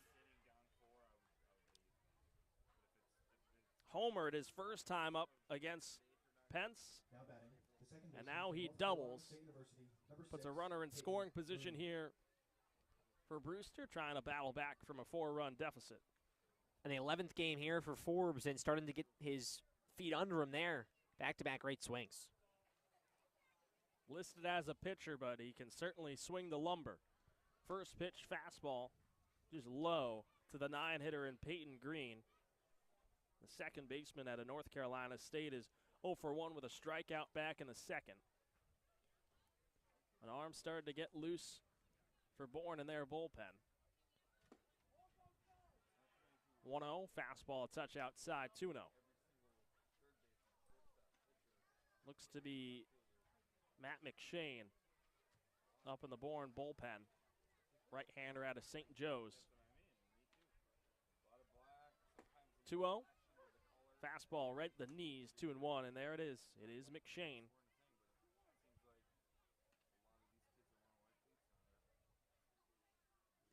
Great shot by our camera operators here. And there was Brady Afton as well. You wonder if you see him later, too. 2-1, fastball down and inside.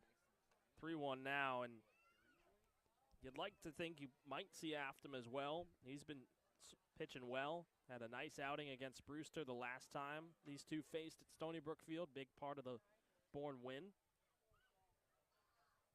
The 3-1. Fastball low, and it's another 5-pitch walk here in the fifth. Puts runners on first and second, nobody out. As Guzman will go out and talk to Pence on the mound. Having a much better start than his two priors. And Pence, too, it's been working well for him, too. That fastball just missing on the one outside corner. He's not missing his spots, and outside of that at-bat, he's been working from ahead in the count. Not something we've seen too much from Pence in his 2 starts prior to this one, but looking to keep it where it is right now for him because he's been very good in a bounce-back start for him. Corners will come in here for Bourne. Michelle and Contrades have their toes on the infield grass. First pitch, a check swing from the top of the order by Mason White. And home plate umpire Steve Williams said he won a round. It's 0-1. Middle infield of Vastine and Eblin pitching. Vastine more than Eblin. 0-1. Fouled straight back, and it's 0-2.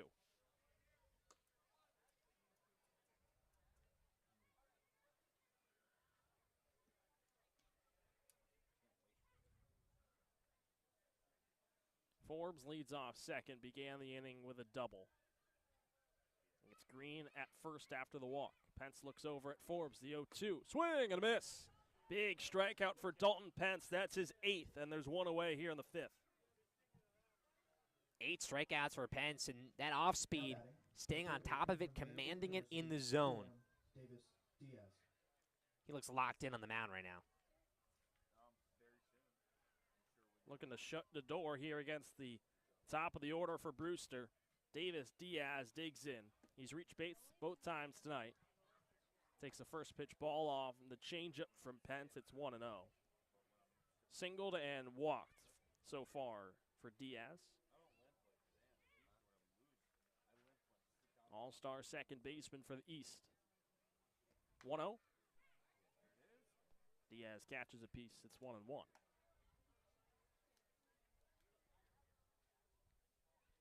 It'll be nice for these guys, one of them being Diaz and the Bourne All-Stars as well, to showcase their talents. A lot of scouts on the 22nd at Harwich.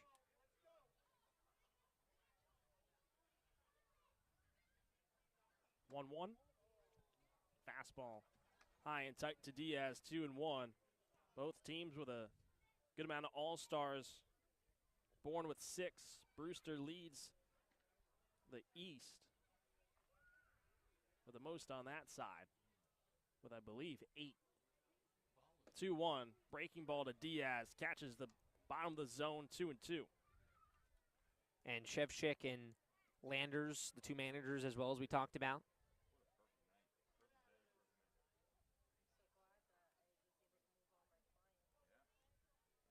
The 2-2 from Pence. Diaz turns, drives this one in the air, left center field, racing over is Harrelson at the warning track, and he's able to make the catch. Nearly collides with Peterson, tagging from second, going to third is Forbes, and retreating back to first goes Green, but it's a big second out on a hard swinging and loud out for Davis Diaz. Both guys with speed, Harrelson and Peterson, and both just tracking that one down, a straight sprint towards the gap. Thankfully, they didn't collide into each other. You got to think Harrelson had that last-second communication, making that basket catch. That's huge for Pence, and now Landers is going to talk to him. Full mound visit here for Pence. Runners on the corners, 2 away. Lefty and Pearson coming up to bat. And you wonder here for Landers, he may be bringing up with Guzman.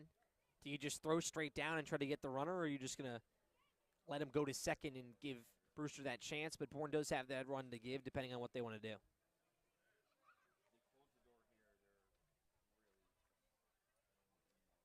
Bring up a great point there. The middle infield will pinch of Eblin and Vastine. For Green over at first, he's 3 for 5 with stolen bases so far this season. Lefty and Pearson digs in against the lefty and Pence. First pitch swinging, he ropes it, but it will go foul down the right field line, and it's 0-1. Green was going, and he'll head back to first.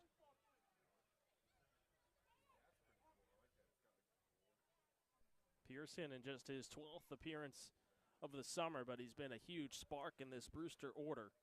Came into tonight with a .342 average, 2 home runs, 10 RBIs.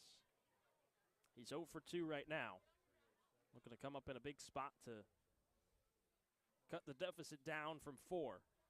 The 0-1 from Pence. Pearson turns and drives it into right field between Michelle and Eblin. That will bring in Forbes, and Pearson has his 11th RBI of the season, makes it 5-2 here in the top of the 5th. Now batting. Great swing there from Pearson, not going away, and a good spot from Pence, though. Just Pearson keeping his barrel head through the zone, driving that one to right. And this is when Brewster, what they've done all season, especially against the Bravos, has been able to crawl back into games slowly but surely. Brings up Jared Jones. There is a look at Pearson. Stats starting to take a little jump here. First pitch to Jones, down and inside to the big righty first baseman. And it's 1-0. College teammates with Pearson, both from LSU.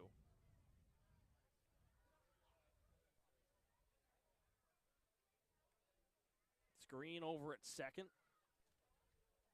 Pearson at first. 1-0. Fastball upstairs, 2-0.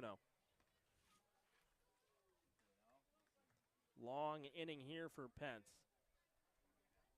Landers and company hoping he's able to get through 5 as Jones digs in. He's 0 for 2 right now. Strikeout and fly out for him on his night. 2-0 from Pence. Fastball at the top of the zone. Gets back in the count. 2-1. The one spot that you don't want to miss here again from Pence is Jones likes those upstairs heaters. That one he thought a little bit was too up, but that's the pitch that he may be looking for. 2-1. Jones turns, drives this one deep in the air to left center field. Going back is Peterson at the track, and he makes the catch against the wall. Jones got all of it, but not far enough. Sam Peterson tracks it down for the 3rd out. Brewster gets one back on the RBI single from Josh Pearson. 1 run on 2 hits, and 2 runners left on base as we head to the bottom of the 5th. Bourne with a 5-2 lead.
The right fielder from the University of Arkansas.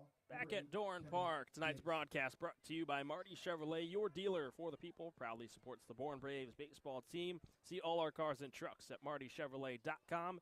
And go Braves. There's a look at dead center field, 395. It's a straightaway center. And for Jared Jones, well, he hit his 377 towards left center. And Sam Peterson had to go all the way back to make the catch for the third and final out in the top of the fifth. Kendall Diggs takes ball one from Brendan Lysick, and it's 1-0. Rest of the dimension sees 330 down the line in left, 300 down the line in right. 1-0.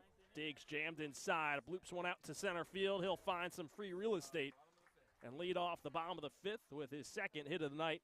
It's a single this time for Kendall Diggs. And Kendall Diggs early on not swinging the bat that he expected right away, but during batting practice, Diggs is a guy that just drives balls out of here with ease to right field, and it was just only a matter of time for him to just get in the headspace, and he's been on base at just turning those into hits, and 2 tonight. Gives way to Sam Peterson.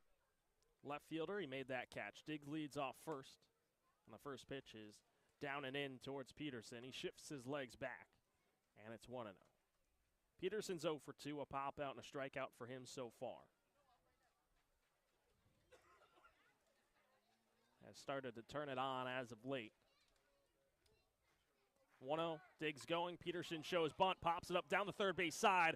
Catch is made by Lysick. He'll fire over to first, and it'll be in time for a double play.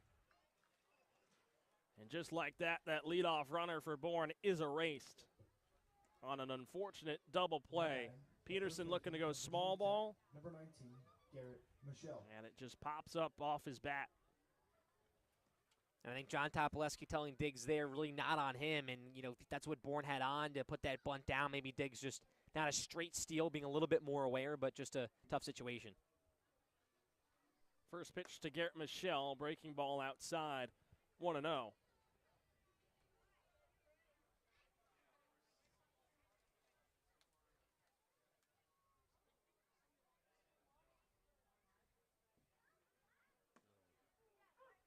Breaking ball, drops into the heart of the zone, 1-1 to Michelle.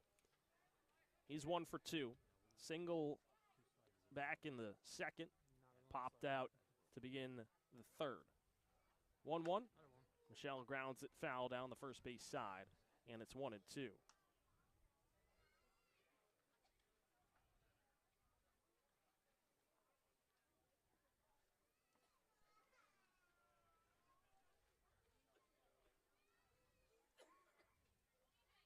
Lysick sets on the mound, lefty on lefty here against Michelle. The 1-2.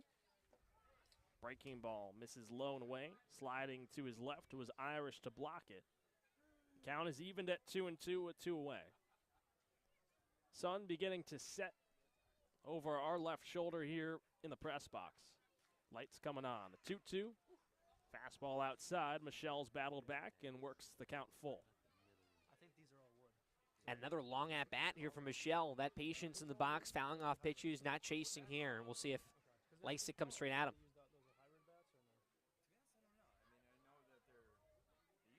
Here's the payoff pitch from Lysick. This one's down and inside, gets to the backstop, and Michelle works a 2-out walk. Second time he'll reach base tonight. And it's his 12th walk of the season for the first baseman out of Virginia Tech. New Contranes will dig in, looking to spark a 2-out rally here for Bourne. After Brewster got one back in the top of the fifth.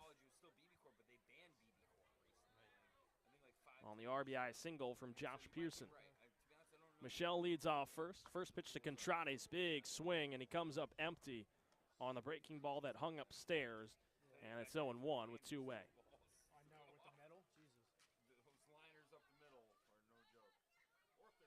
The 0-1. Contranes fouls it straight back, and it's 0-2.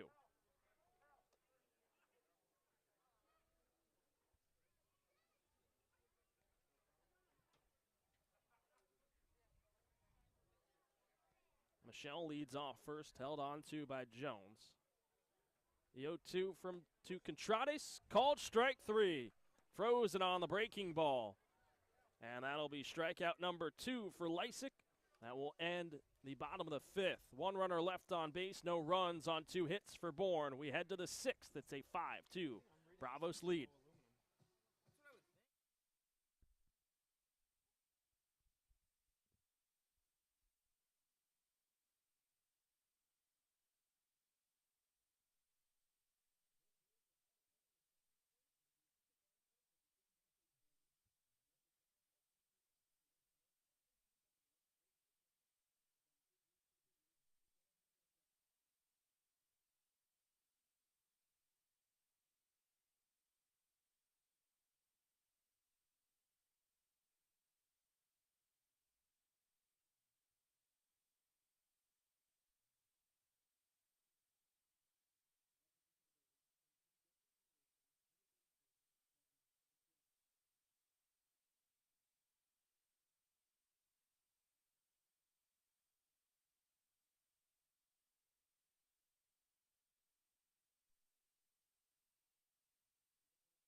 The Red Jack Resorts. The Red Jack Resort Collection is the official hotel. Back at Dorn Park, tonight's broadcast brought to you by Convention Data Services, or CDS, a technology company based in Bourne and proud supporter of Cape Cod baseball. Since 1986, CDS has been delivering customized solutions to the global trade show industry. Keep up with CDS on their website at cdsreg.com and follow them on Facebook and LinkedIn. New pitcher on the mound for the Bravos. It's Matthew McShane out of St. Joe's. He'll be making his 8th appearance on the season and one of the 6 All-Stars heading to Harwich this season for the Bravos. 1.65 ERA through 16 and a third innings of work. You see his stats there, 19 strikeouts to 7 walks. Opponents batting .258 against the hard-throwing righty.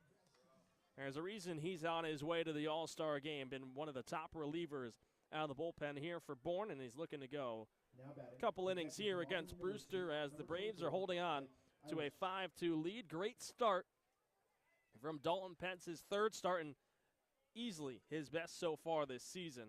Going 5 innings, allowing 5 hits, 2 runs, both of them earned, but struck out 8 and only walked a pair. Walks are what hurt him in his last 2 starts. First pitch fastball outside to Ike Irish. It'll be 5, 6, and 7 for Brewster, due up here in the top of the 6th. 1-0. Clip straight back, and it's 1-1 for Pence in his previous 2 starts. 3 walks against Falmouth and 3 strikeouts.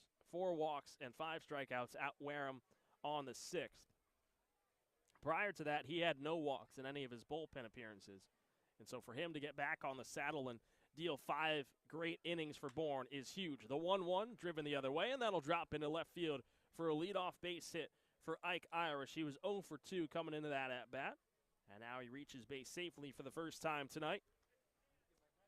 Another player you'll see at Harwich will be the starting DH for the East, one of the 7 All-Stars for the Whitecaps that leads the Eastern Division. Brings up Jaime Ferrer. He's 0 for 2. Ground out and a strikeout for him so far. Facing the righty in McShane. First pitch fouled straight back, and it's 0-1. For McShane, first appearance for him in a week. Last pitch in that 7-2 loss against Falmouth. Went 3 2/3, gave up 1 run. It was not earned. 3 hits allowed, 4 strikeouts to 2 walks. His longest stint of the season. 0-1 Ferrer, grounder, left side of the infield, gloved by Vastine, steps on second for 1, fires to first, and it's in time for a beautiful double play, just what the doctor ordered here in the top of the 6th. There's 2 away. And Vastine always does his job at shortstop. Number 32, Michael Robertson. Nice clean play. He makes it look so easy over there in the middle infield. Brings up Robertson, first pitch outside.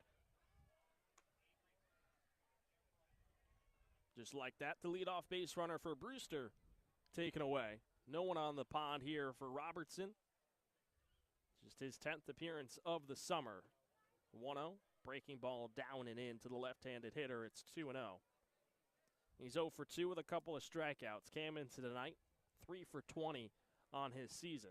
Center fielder out of Florida looking to get his summer into gear. 2-0. Breaking ball loops back into the zone. 2-1.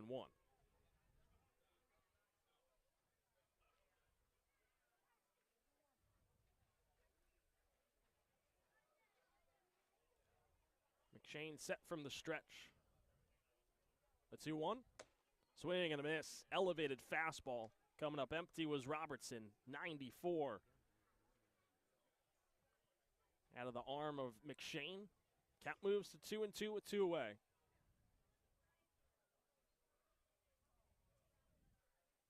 Here's the pitch. Robertson drives it the other way. This will tail out of play down the left field line. And we'll go again on another 2-2. And back to 94 there was McShane. Throws with a lot of heat and a lot of power from the right side. And he's been very exceptional, as Matt mentioned, out of the bullpen.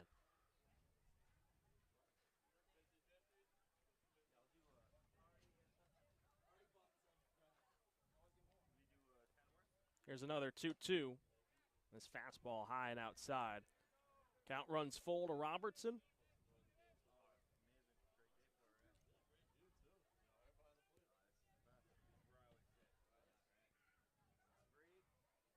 Payoff pitch. Ground ball, right side of the infield, out of reach for a diving Michelle. Eblin grabs it, but he's not able to make the transfer. Would have been a close play, and Robertson likely would have beaten out the throw. He's able to get on with 2 outs to keep the inning going, and hands off to the hottest hitter in this Brewster lineup in Patrick Forbes. Number 17, Patrick Forbes. Great effort there from Eblin. Also a strong effort from Michelle, who was coming off the bag. And he really wanted to make that play just right out of the reach. Throw over to first, back safely in a head-first dive from Robertson. For Forbes, he's 2 for 2. Solo home run in the second, doubled and scored in the 5th. He's both of Brewster's runs tonight. First pitch breaking ball, he's out in front.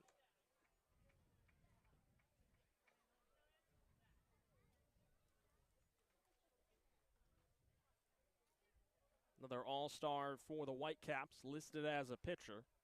We'll see what he does at Harwich. The 0-1, another breaking ball and another swing and a miss from Forbes. McShane quickly ahead, 0-2. Looking to work around the 2-out walk here. Dished out to Robertson. Excuse me, 2-out single, rather. The 0-2, snap throw over. Back safely is Robertson.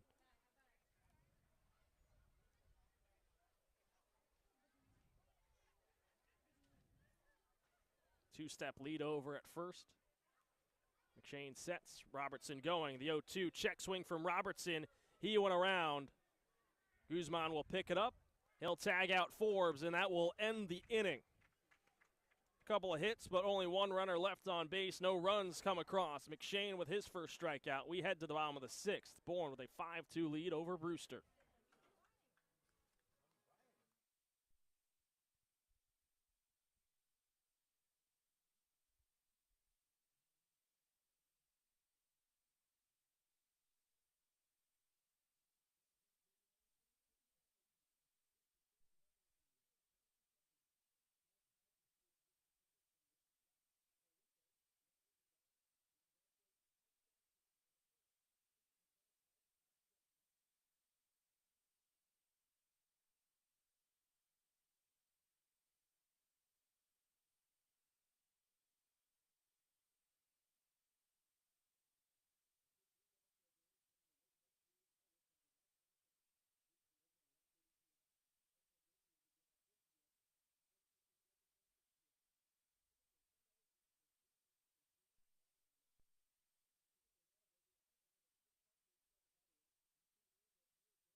back at Dorn Park. Reminder that tonight's broadcast brought to you by Fairway Financial, a proud local sponsor for your Bourne Braves. If you want to hit a home run with your retirement income plan, visit fairwayfinancial.net and ask for owner and host family sponsor Steve Anzoni, Cape Cod's retirement income specialist. That's fairwayfinancial.net. Here in the bottom of the sixth, Brendan Lysick still on the mound here. He'll face Adonis Guzman. And the first pitch to begin the bottom of the sixth, down in the dirt, 1-0. Guzman's 0 for 2, a strikeout and a ground out for him. One of two Bourne hitters that has not reached base tonight. 1-0, ground ball, chopped third base side, count evened at 1-1. Him and Sam Peterson, the two that have not gotten on. Bryce Cunningham out of the dugout, chases down that foul ball and flips it to a young fan down the left field line. 1-1. Guzman turns, drives it in the air, down the left field line. That'll drop in and roll towards the corner. Pearson picks it up. Guzman turning on the Jets, digging for second. The throw in from Pearson is not in time. Adonis Guzman, another double on his season. He leads off the bottom of the sixth, and he comes up a little gimpy. Now batting, the center fielder from Texas Tech, number 16. Strong hand once again from Guzman, showing the extra base hit mentality that he has, but limping just a little bit. Seems like he's going to be okay staying on the bag. Very tough catcher, and the bats too when he gets the opportunity. Playing usually once every 3 days, 4 days, has been there for Guzman.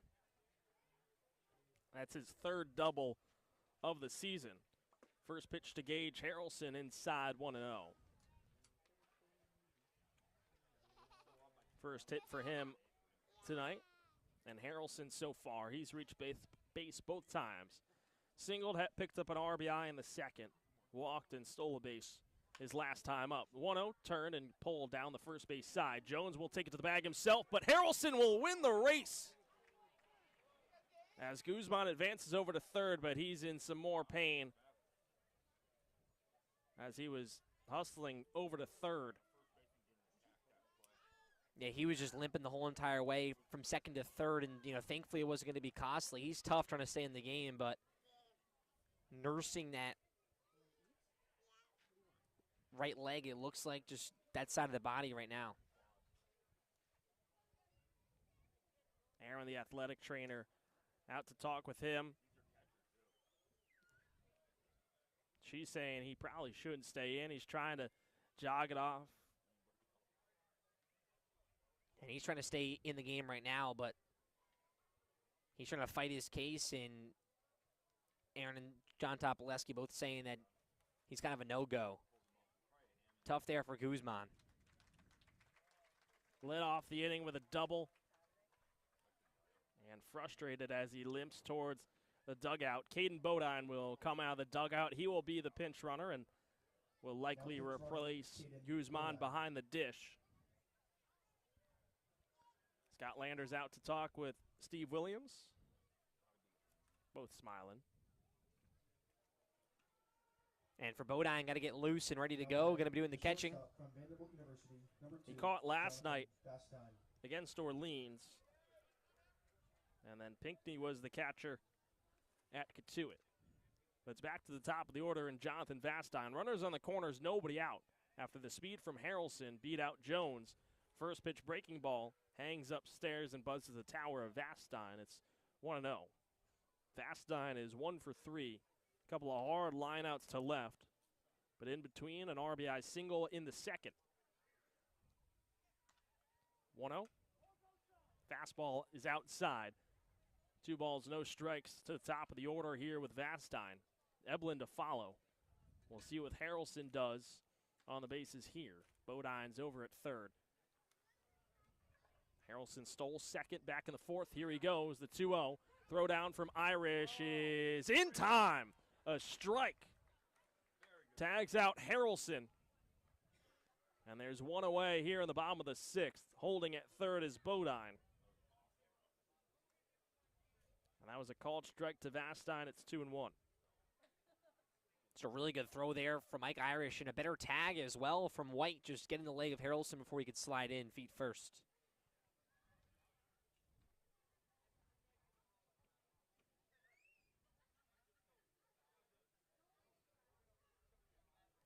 2-1 count to Vastine with one away. Bodine still over at third. 2-1. Vastine dribbles it the other way. It will trickle foul down the third base side. Picked up by Topoleski. He'll flip to the bat boy in the Bourne dugout. Count evened at 2-2. Vastine looking to pick up his 16th RBI here. Infield comes in all the way around for Brewster. 2-2. Vastine shoots this one out to center field. Going back on it is Robertson. He'll make the catch. Tagging and coming in to score is Bodine. Another RBI for Jonathan Vastine. It's his 16th of the season. Makes it 6-2. Bourne here with another run in the bottom of the sixth. And a great job from Vastine just doing his job right there. What we talked about for the Bourne Bats, not doing too much, knowing your job, knowing the situation, and putting a ball in play and just trying to do a job. And that's what Vastine did there. And he's had 4 good swings tonight. 2 have been lineouts, a single, and that sac fly. Brings up Bryce Eblin. He's 2 for 3. First pitch swing for him, foul tip, and it's 0-1. Lysick came in relief just after 2 innings of work for the starter, and Clark Candiotti. He's been in the rest of the way. 0-1. Eblin turns, ground ball right to the infield, splits the 3-4 hole, and Bryce Eblin's aboard with a 2-out single, his 3rd hit of the night. 3 singles for Bryce Eblin, just finding ways to get the ball through and timely hits overall early on in this game with those 2 RBIs. He's been hot these last 2 games overall, and you even go back to Hyannis, where his 5th at-bat, he was 0 for 4, had a big hit. Big leader in this order for the Braves. Brings up Derek Bender. First pitch fastball is up above the letters 1-0. Bender 1 for 3. A fly out and a ground out. Back in the second, picked up a single. 1-0. Big swing and a miss on the fastball. It's 1-1.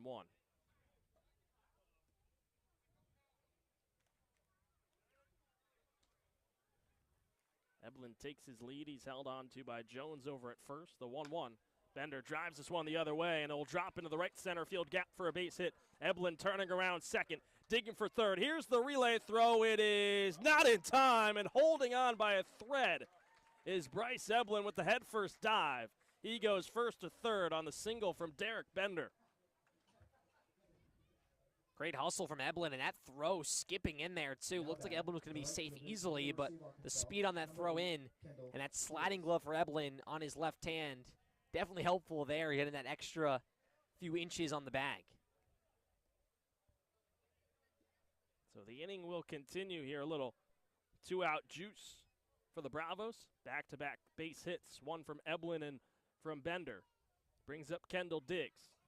Bender's going, first pitch, breaking ball, called strike on the inside corner. The throw skips into center field. Bender was in safely regardless. He'll advance over to third. Eblin comes in to score. Bourne stretches its advantage up to 5. It's 7-2 in the bottom of the 6th. And Bourne just tacking on runs, making up for the miscues of Brewster. Tough to figure out why Irish wants to throw down there, and, you know, he definitely did it before and got that gunned-out throw, but with where the lead is right now, 6-2 before that throw, you can't really be giving up any more runs, and just costly there. Breaking ball caught the top of the zone to Diggs, the 0-1. Big swing and a miss here for him. It's 0-2. Diggs 2 for 3. A double and a single for him. So far tonight, has a chance to drive in another run. Picked up an RBI in the first.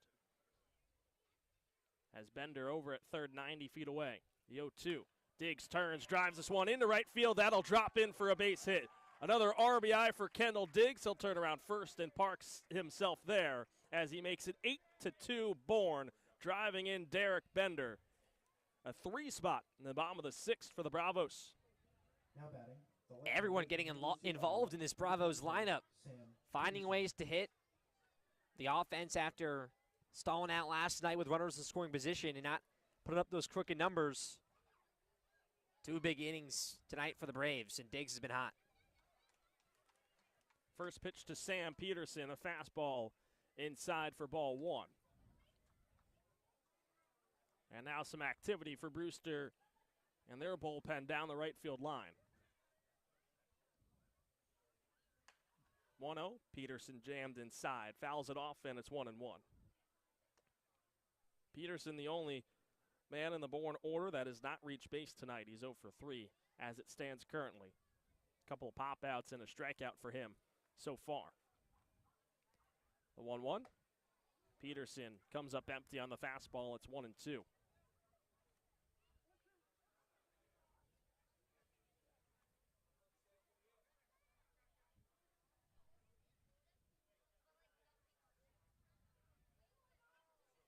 One-two, breaking ball, just low. Peterson lays off, and the count is evened at 2-2. 2 outs here in the bottom of the 6th. Big inning for Bourne, stretching its advantage up to 6.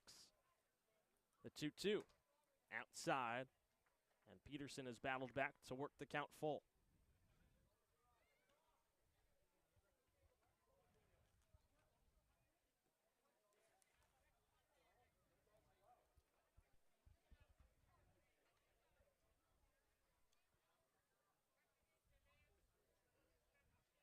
The payoff pitch. Peterson sends a towering pop-up on the right side of the infield, creeping back into the outfield grass is Green. He'll make the catch for the 3rd out. But Bourne puts up 3 runs here in the bottom of the 6th. It's an 8-2 Bourne lead as we head into the 7th. All hand play-by-play off to Cam Manna. He'll take you the rest of the way here in the Bourne Braves Broadcast Network.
We're passionate about the game of baseball. Over their 7 decades, Top 7 here from Dorn Park, and another sponsor for the Braves, Commercial Electrical Solutions, Cape Cod's most valued and professional electrical subcontractor, who has been providing exceptional services to both commercial and residential customers for over 10 years. Do you have an electrical problem? CS has the solution. There's Brady Afton on the mound for the Braves as we enter the top of the 7th inning. And a 6-run lead for the Bravos. They get 3 more in the bottom half of the 6th. McShane will be an all-star, as Matt talked about. May pitch on Saturday. Went 1 inning here tonight. 2 hits, no runs, no walks, and 1 strikeout. And Brady Afton, out of UConn, the right-hander, has been very solid this summer for the Braves. A 2.25 ERA. He's 2-0. This will be his 6th appearance. Says 8 total innings of work for him and 8 strikeouts to 3 walks for Afton. Looking to keep it where it is. He'll face 9-1-2 in the order for Brewster, Peyton Green, Mason White, and Davis Diaz due up. There's JKG and Cam Foster talking to John Topoleski.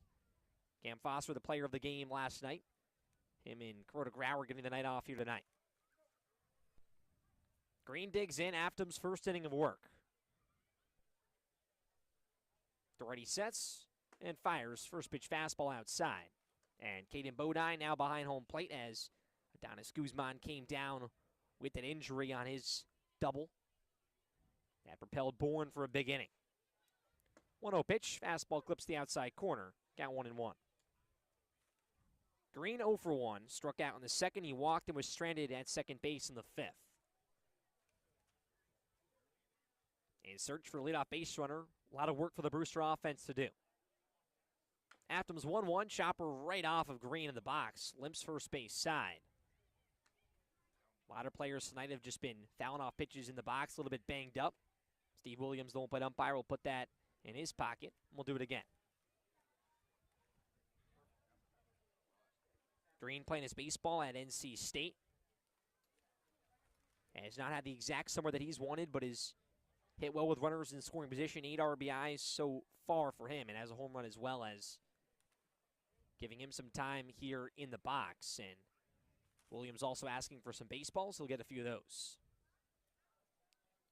Yeah, not all stingers are created equal. Some hurt a little more than others, and for Green, just taking a little extra time here. Steve Williams granting him that time as well, and he'll settle back in. 1 ball, 2 strikes. After the pitch, wave and a miss. First batter, first strikeout out of the bullpen for Brady Aftam, and there's 1 away in the top of the 7th. And a little number change for Brady Aftam the last time we saw him. He was donning the number 33, and now he's rocking number 7, down into the single digits. Justin Lavelle now has 33.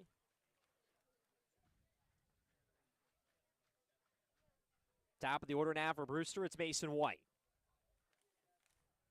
First pitch to the lefty is low from Aftam.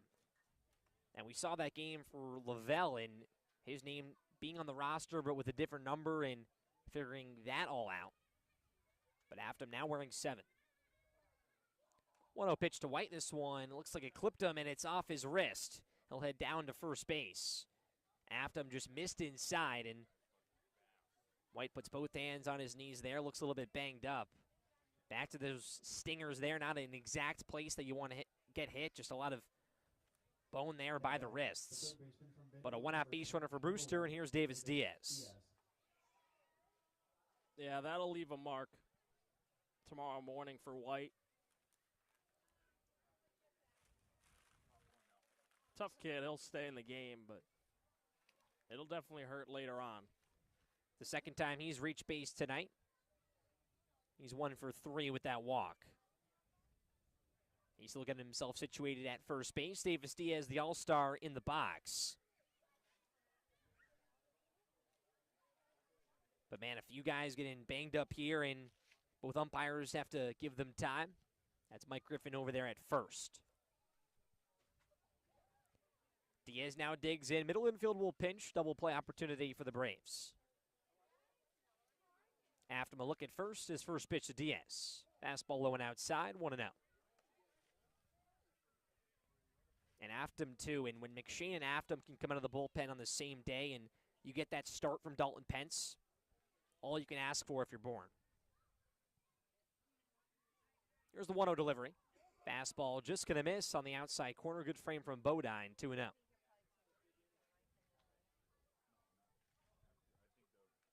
And for Aftam, batters hitting .267 against him overall, but has a save. He's got out of some big jams, only 8 hits allowed in those 8 innings. Pick over to first, back standing is White. And 3 of those innings came against these Whitecaps on the 9th of July. Picked up the win. 5-4 victory for the Bravos. The 2-0. Fastball inside corner almost clips Diaz. 3 straight balls. And now Aftam losing the strike zone here after the hit by pitch. Josh Pearson, the 3-hitter, waits on deck. Brewster trailing by 6. 14 hits for the Braves, 7 for the Whitecaps. 3-0. Fastball in there for a strike. A chance to work it back. Diaz also walked back in the 3rd inning.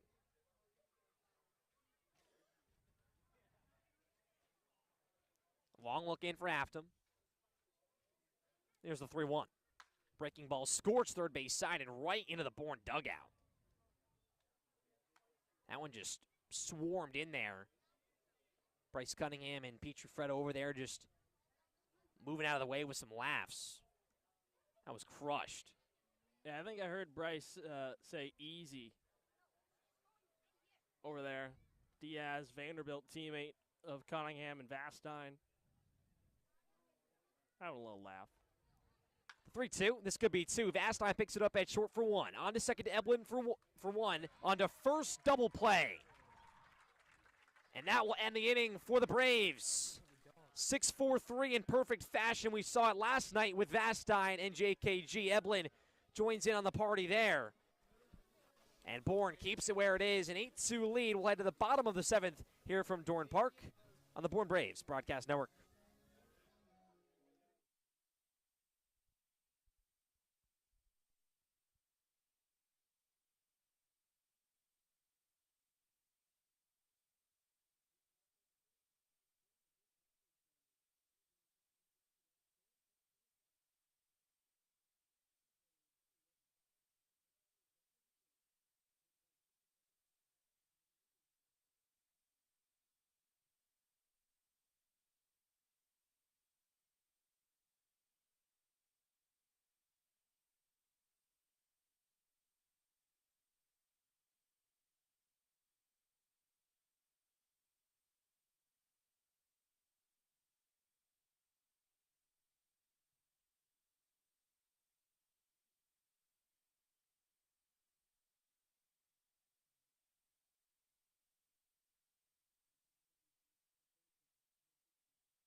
The Bravos offense looking for more as we head to the bottom of the seventh inning here from Dorn Park. And we thank you for joining us on the Bourne Braves Broadcast Network on this beautiful Thursday night. Alongside Matt Scalzo, I'm Cam Manna with you.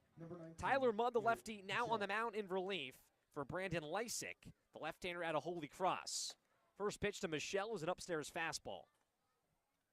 Mudd stands at 5'9". And on his season so far, 0-1, he works quickly. Second pitch to Michelle is a grounder first base side. Jones picks it up, throws to Mudd on the PFPs. A nice play, the hustle for Mudd in his appearance out of the pen for out number one. And that 3.94 ERA for the left-hander. He's 0-1. This is his 8th appearance. 16 innings, all out of the bullpen for him. And 12 strikeouts to only 4 walks. He works very quickly. He's set and ready to go, as you can see.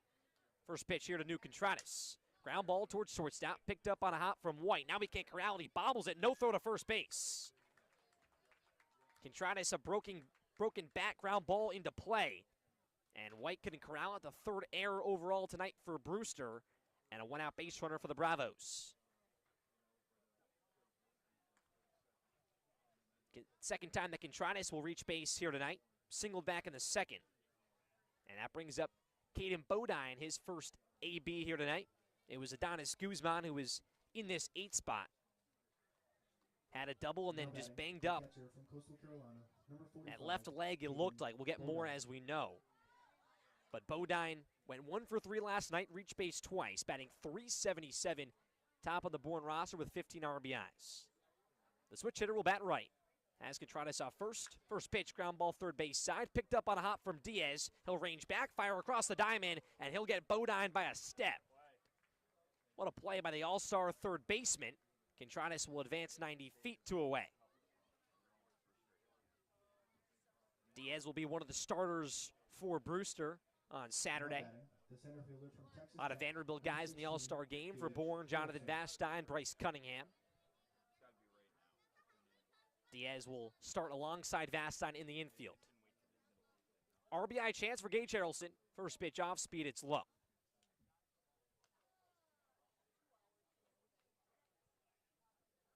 Contreras a 2-step lead off first base. Harrelson an RBI so far has reached base 3 times. Looking to stay hot here, extend the lead. 1-0, foul tipped into the glove of Irish. 1 ball, 1 strike. He has scored as well, and Harrelson now turning around his summer. The glove's been there, now the bat coming alive. 1-1 pitch, a wave and a miss.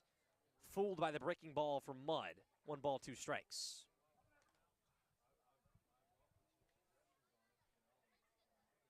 "14 hits for the Braves. The offense back in full swing after the tough one last night. Mudd's 1-2, bounces to the plate. Out in front was Harrelson. Strike 3, drop third Irish, the throw to first base, and it's in time to end the inning. First strikeout for Mudd out of the bullpen. 1 base runner and stranded for the Braves on no hits and no runs in the bottom of the 7th. Bourne still in front and in full command, 8-2. Top 8 coming up here from Dorn Park. Stick with us on the Bourne Braves Broadcast Network.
Now in right field for the Braves, number 24 from Rutgers, Pete Ciuffreda. The sun has set here from Dorn Park. The lights have come on, and the Braves a 6-run lead over Brewster. Here from Dorn Park alongside Matt Scalzo. I'm Cam Manna. 3-4-5 here for Brewster. Brady Afton back on the bump. Now batting, the left fielder from LSU. 1 pitcher out of the bullpen so far was McShane to relieve Pence, who had 8 strikeouts in his start, and a big bounce-back one for him in his 3rd of the summer. And Afton entering his 2nd inning of work, an unconventional 1-2-3 in the 7th. His first pitch to Pearson, a called strike on the inside corner. Pearson 1 for 3. He singled back in the 5th inning.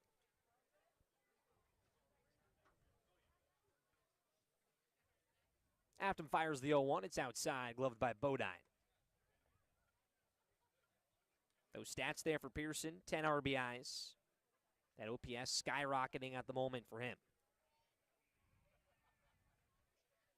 He digs back in, Afton sets. The 1-1. Fastball just knob foul, jammed on the inside corner. 89 there for Afton on the fastball.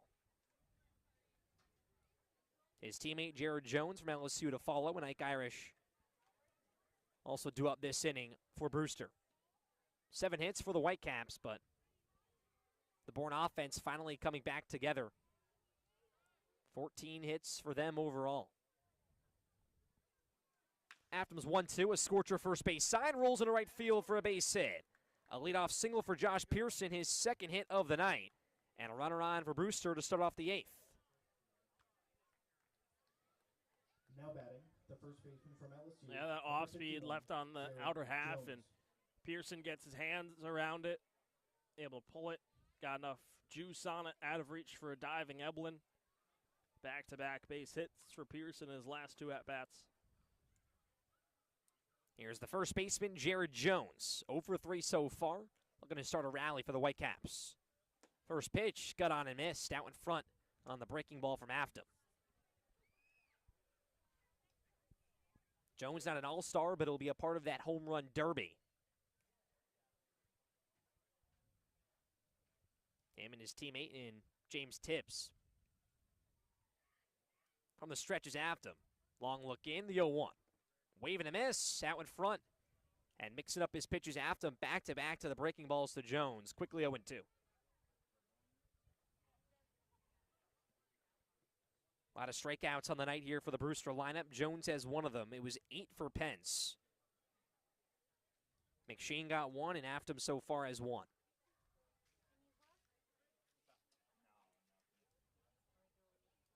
The tall righty stands in. No balls, 2 strikes. 2-step lead for Pearson off first base. The pitch, fastball just going to miss on the outside corner. The Whitecaps came in this game 3.5 back from YD, sitting 4th in the East Division. Bourne 4th in the West, but they're 6 games back from Katuitt.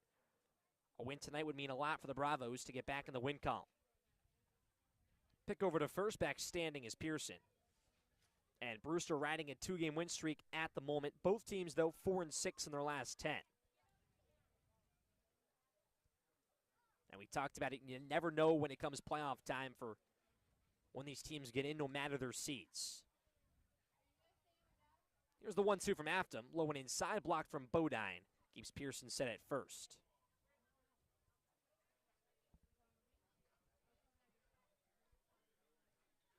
Third baseman in Contradas is back. Middle infield pinching for the Braves. Outfield straight away.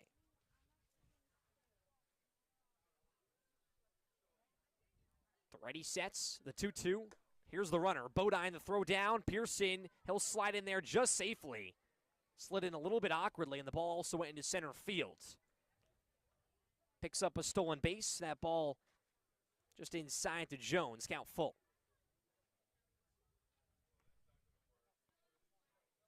Tough for Bodine, who was not fully expecting to play coming into this one, just checking in the 7th for Guzman as a pinch runner. Now working behind the plate. Middle infield now back, double play out of question with 1 runner on. And Eblin at second base holding on the runner in Pearson. Here's the 3-2 to Jones. Cut on and miss, strike 3. 2 strikeouts for Brady Afton, his first here in the 8th. And there's 1 away. Yeah, another tough night for Jones. He falls to 0 for 4. Really struggling right now as he's coming to Brewster, but we've seen a lot of guys get off to slow starts. Just one big night can kickstart your whole summer. Here's the all-star catcher, Ike Irish. First pitch, swing and a miss. He has 1 hit tonight, 1 for 3 overall for Irish, and he's been seeing the ball well, an all-star for Brewster, batting .290. 2-step lead off second for Pearson. Afton sets. A look at second. Here's the 0-1 pitch. Fastball at the knees, a called strike. 7 RBIs as well for Irish, and for Brewster tonight, kind of been the problem for Bourne. 8 hits overall, but it's been just the 1 hit per inning type thing, and a few 1-2-3s as well for the Bourne pitching staff. And Afton looking for back-to-back Ks is 0-2. Breaking ball low, not biting as Irish.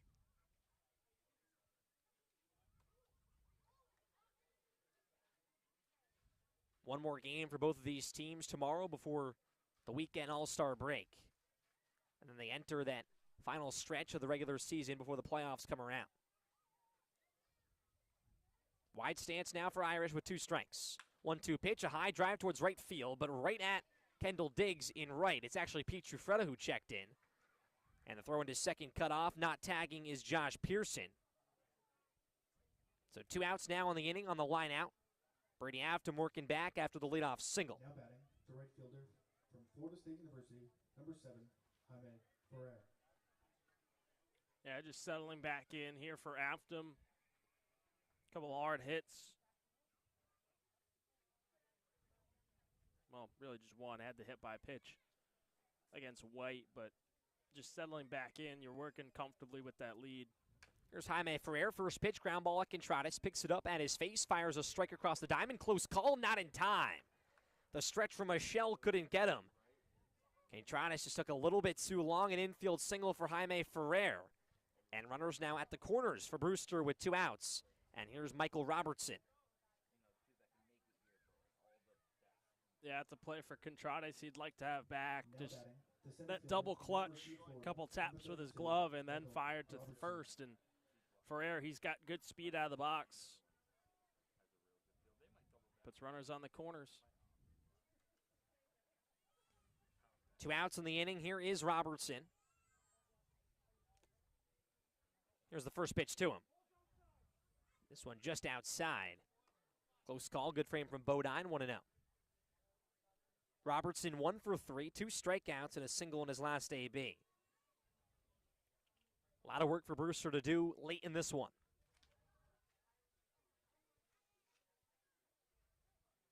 Here's Afton, sets, fires on the 1-0 pitch, fastball up and away, 2-0. Just the 10th game for Robertson, 3 for 20 coming into this one. Another guy in this Brewster lineup looking to get back on track. Pearson off third, Ferrer off first base. Afton's 2-0 pitch. Swing and a miss. Went to the heater. 2 strikeouts at the moment for Afton. And the Braves looking to play some complete baseball. May look for insurance in the bottom of the 8th inning, but in a good spot here to pick up win number 17. The 2-1 pitch. Fastball in there for a strike. Robertson almost wanted to swing, just held back. Won't matter. 2's all around. And looking back on it, probably a pitch you'd like to swing at. Right down the chute. 2 balls, 2 strikes, 2 away, 2 runners on for the Whitecaps. Afton looking to keep it where it is. His pitch, fastball inside corner, not going to clip the zone. And works the count full here. A lot of long counts for Afton. Only 1 walk allowed so far. That was his second batter in the 7th.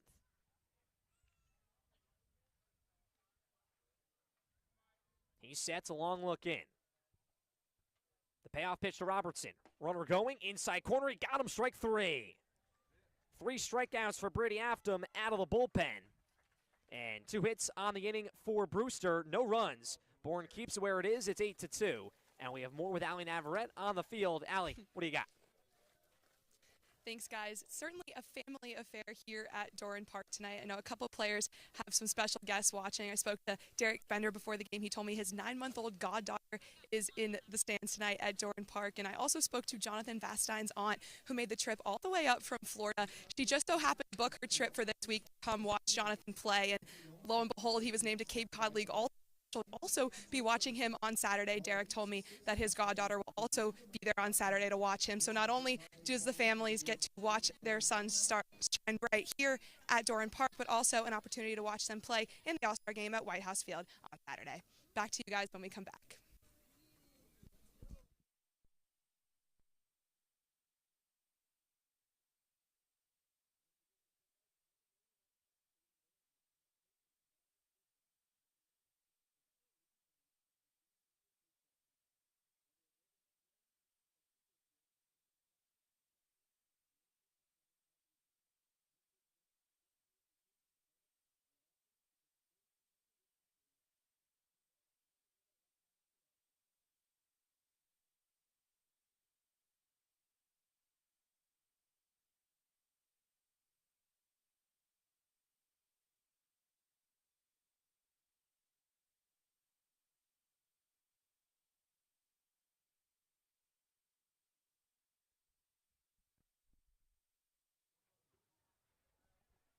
Now batting. There's your scoreboard at Doran Park. The Braves in front, 8-2 over Brewster.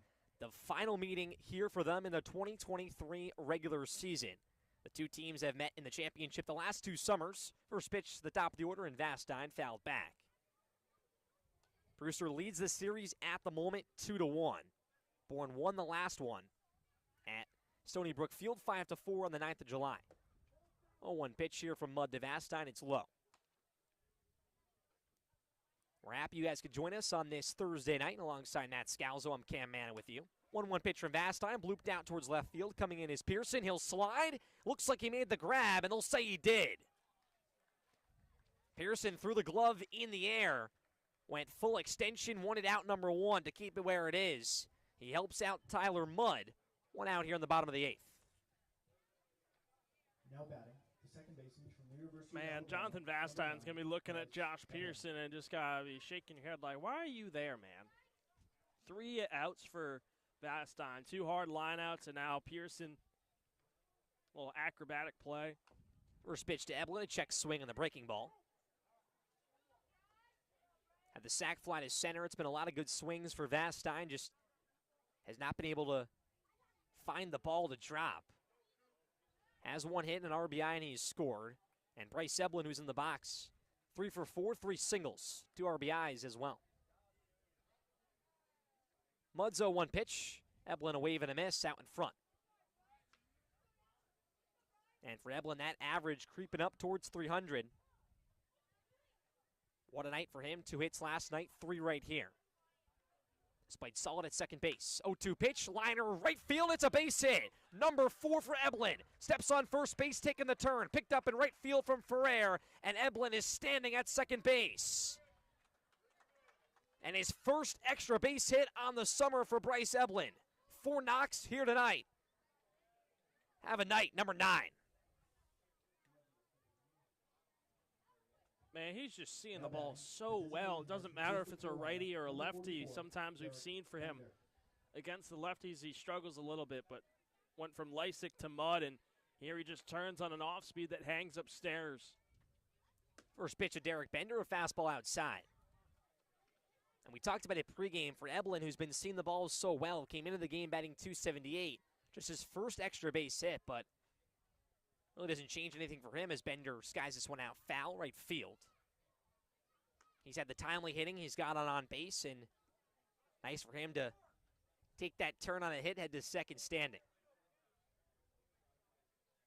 Bourne looking to extend here in the 8th. 1 ball, 1 strike, 1 away. Pitch to Bender, fastball up and away. Bender's 2 for 4. Scored back in the 6th. Another solid night for the All-Star. Mudd fires in the 2-1 pitch. Bender, a high drive to left field. He's giving this baby a look. The bat flip. Goodbye. Derek Bender, a monster blast. His 4th home run on the season. He continues to impress on the Cape. 10-2 Bourne on the 2-run blast.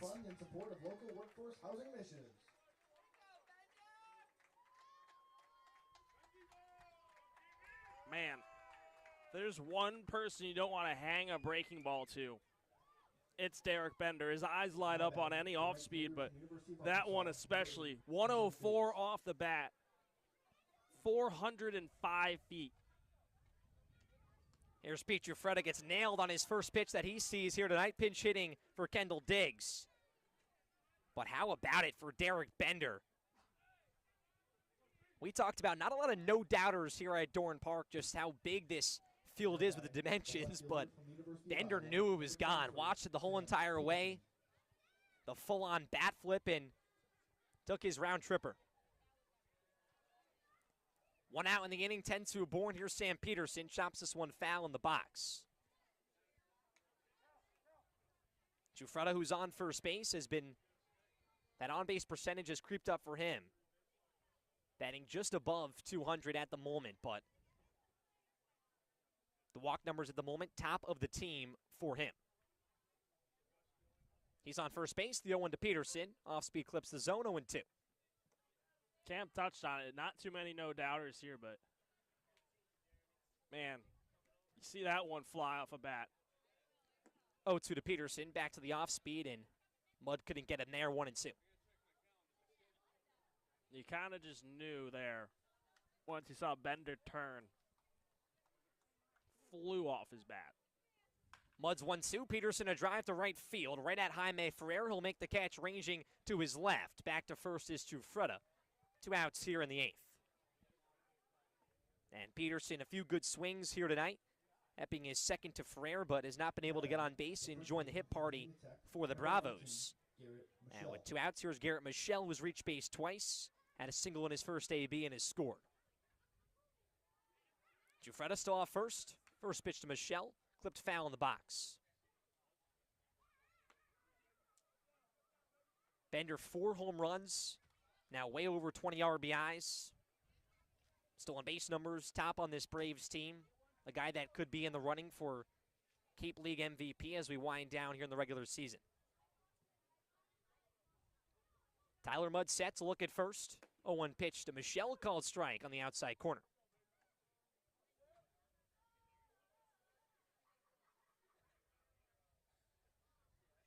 Mudd looking to stop it here. The Bourne offense pouring it all down. 0-2 pitch, just clipped foul. Michelle.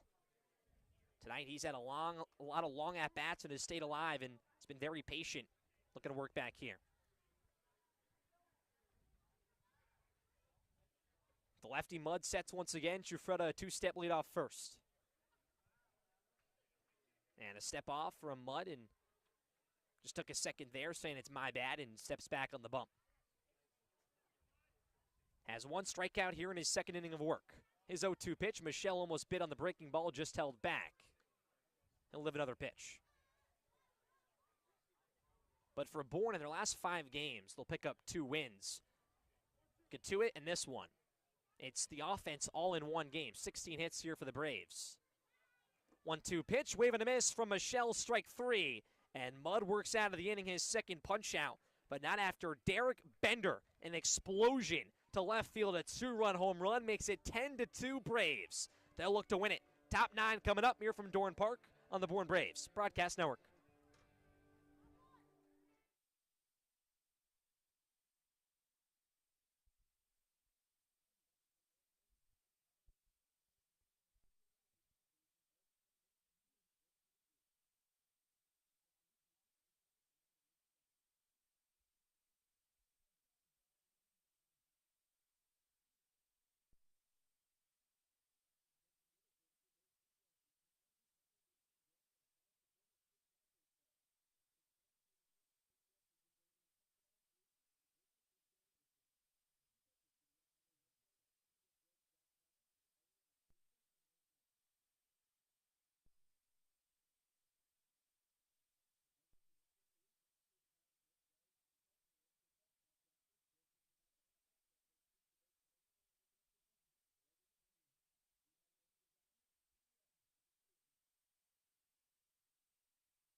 Top 9 from Dorn Park. The Braves looking for win number 17, and they'll put the ball in the hands of Jack Sullivan.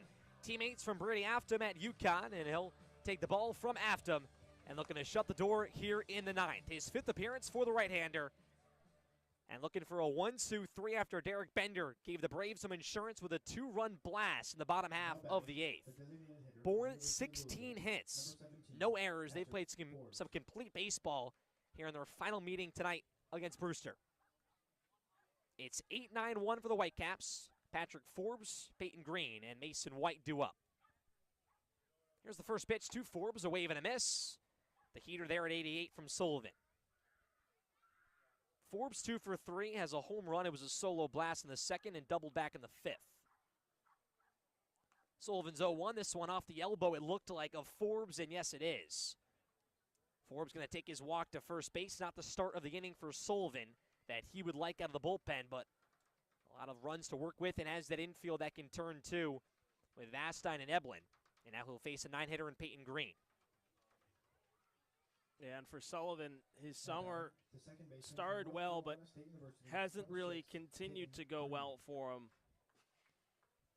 Coming off a rough outing against Hyannis, where he gave up 6 in an inning that sparked a Hyannis win after that game was fogged out. His first pitch to Peyton Green, a fastball away. And for him right now, you just want to give him put him in a spot where he can feel comfortable, and this is probably one of those instances just to build some confidence back.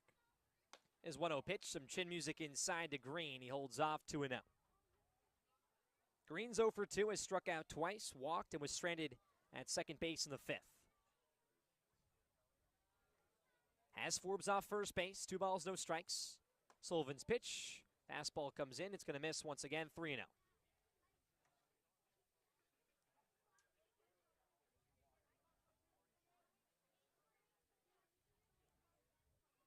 The Whitecaps trail by 8. They've had 9 hits, they're just converting on those base runners in scoring position. 3-0 pitch, fastball up and inside, and Sullivan hits a batter, and walks a batter to start his outing out of the pen. First and second here for Brewster in the top of the order in Mason White. Now batting, the shortstop from the University of California, Santa Barbara, number 3, And it looks like Jonah Sebring. A pinch hitter here for Brewster as Scott Landers comes to the mound to talk. It will be Jonah Sebring out of California, Santa Barbara. Batting 118, replacing White here in the 9th inning. Has only played 5 games, has started all 5, so his 6th appearance for Sebring.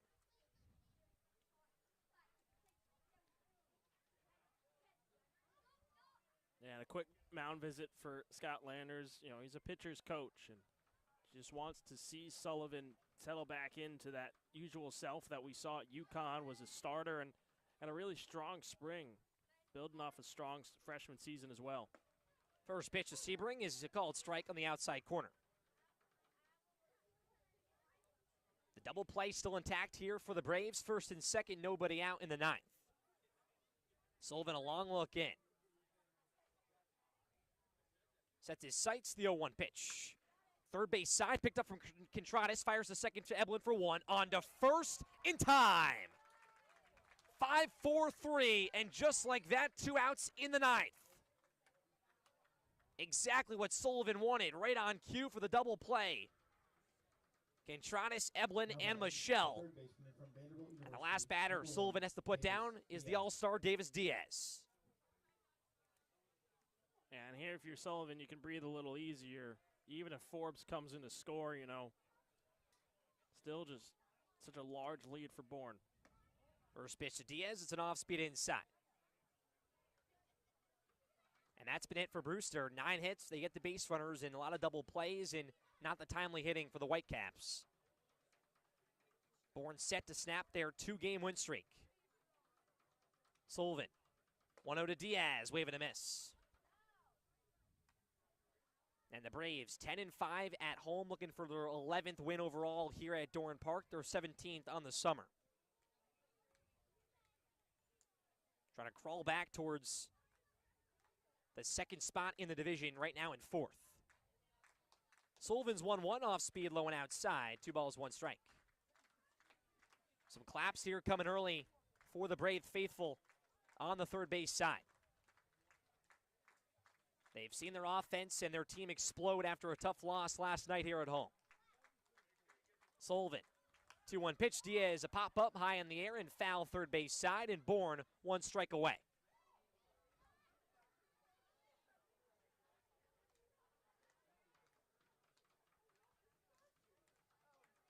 Those claps slowly begin again. Forbes off third base. Diaz steps out. Now he'll step back in. There are those Braves fans starting the claps on the third base side. Sullivan, the 2-2. High fly ball, third base side once again. And this one going to sail out of play. It's always interesting when you're down to the final strike and you get these foul balls. You got to start those claps over and over again. And Sullivan looking to do it this time as that dad keeping the foul ball away from the kids and finally throws it to one of them. That kid's excited. The Braves would be excited for win number 17. Sullivan, can he do it this time? 2-2, called strike 3, got him. Sullivan closes it out here in the 9th, and Bourne beats Brewster for the second time this summer in their final meeting, 10-2. They'll move to 17-15-1. Brewster falls to 13-19-2 here on the summer. And what a win from Dorn Park. The Braves, 16 hits on their 10 runs. Matt, the offense absolutely exploded. Bourne last night, a 5-3 loss against Orleans. They came back here tonight, and something with the bats just exploded after that game against Katuitt. Orleans, they die out. They were back up again. Yeah, and in Katuitt, we saw those 2 big innings. Here, it was a bit more consistency that you saw throughout the entire night. It's just not consistent hitting through an inning, but across an entire game is what Scott Landers has been looking for from his offense, and you got it tonight. You put up 3 crooked numbers, 4 in the second, 3 in the bottom of the 6th, and 2 in the bottom of the 8th for a little more insurance on the Derek Bender 2-run home run. But just to see 16 hits come across, the bats were going the whole night. That's huge for Bourne. They want to carry momentum. Heading into the All-Star break, they got one more against Falmouth, who's red hot right now. Last I checked, they were losing to Wareham, but you want to be able to carry momentum as you return to Gulf Fuller Field for the 3rd and final time this season. You mentioned Falmouth. Born in Falmouth the last time it was here, a 7-2 win for the Commodores when they were riding a 5-game win streak, and Falmouth still a hot team. They've crawled from close to the basement in the West Division, now sitting in 3rd, but as Matt mentioned, their game right now down against Wareham. Bourne and Falmouth really tied right now, 6 games back from Katuitt. Matt, talk about that game tomorrow. Bourne looking to get Falmouth's number once again. They've had trouble at Gulf Fuller Field. How do they win that one against the Commodores? Well, the biggest thing is you got to carry momentum from tonight in that offensive performance that you had here. 16 hits, that's a big number. I don't expect them to put up 16 hits again tomorrow, but you got to find a way to put some more hits on the board at Gulf Fuller Field. You're 1-0-1 there, a tie early in the season. Picked up a dramatic 7-6 extra innings win there the last time you were there.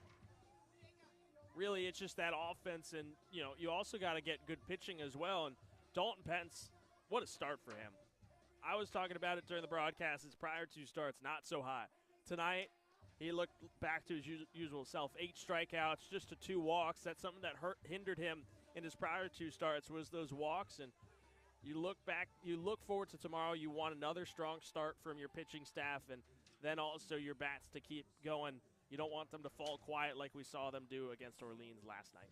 We said pregame, the pitching's been there for the Braves. Where was the offense? Well, it exploded here tonight. 10 runs on 16 hits for the Braves. They beat Brewster 10-2. We'll say our thank yous here from Dorn Park for our amazing camera operators in Jeremy Gay and Hazel Hallis, our sideline reporter Allie Navarrete, our beat reporter Mojo Hill. You saw both of them on Before the Bravos. Our amazing producer Ryan Bridges. That's Matt Scalzo. I'm Cam Manna. Bourne back in the win column. They'll be at Gulf Fuller Field tomorrow night against Falmouth, but tonight the offense, a monster performance. 10-2 against Brewster. We'll say goodnight here from Dorn Park.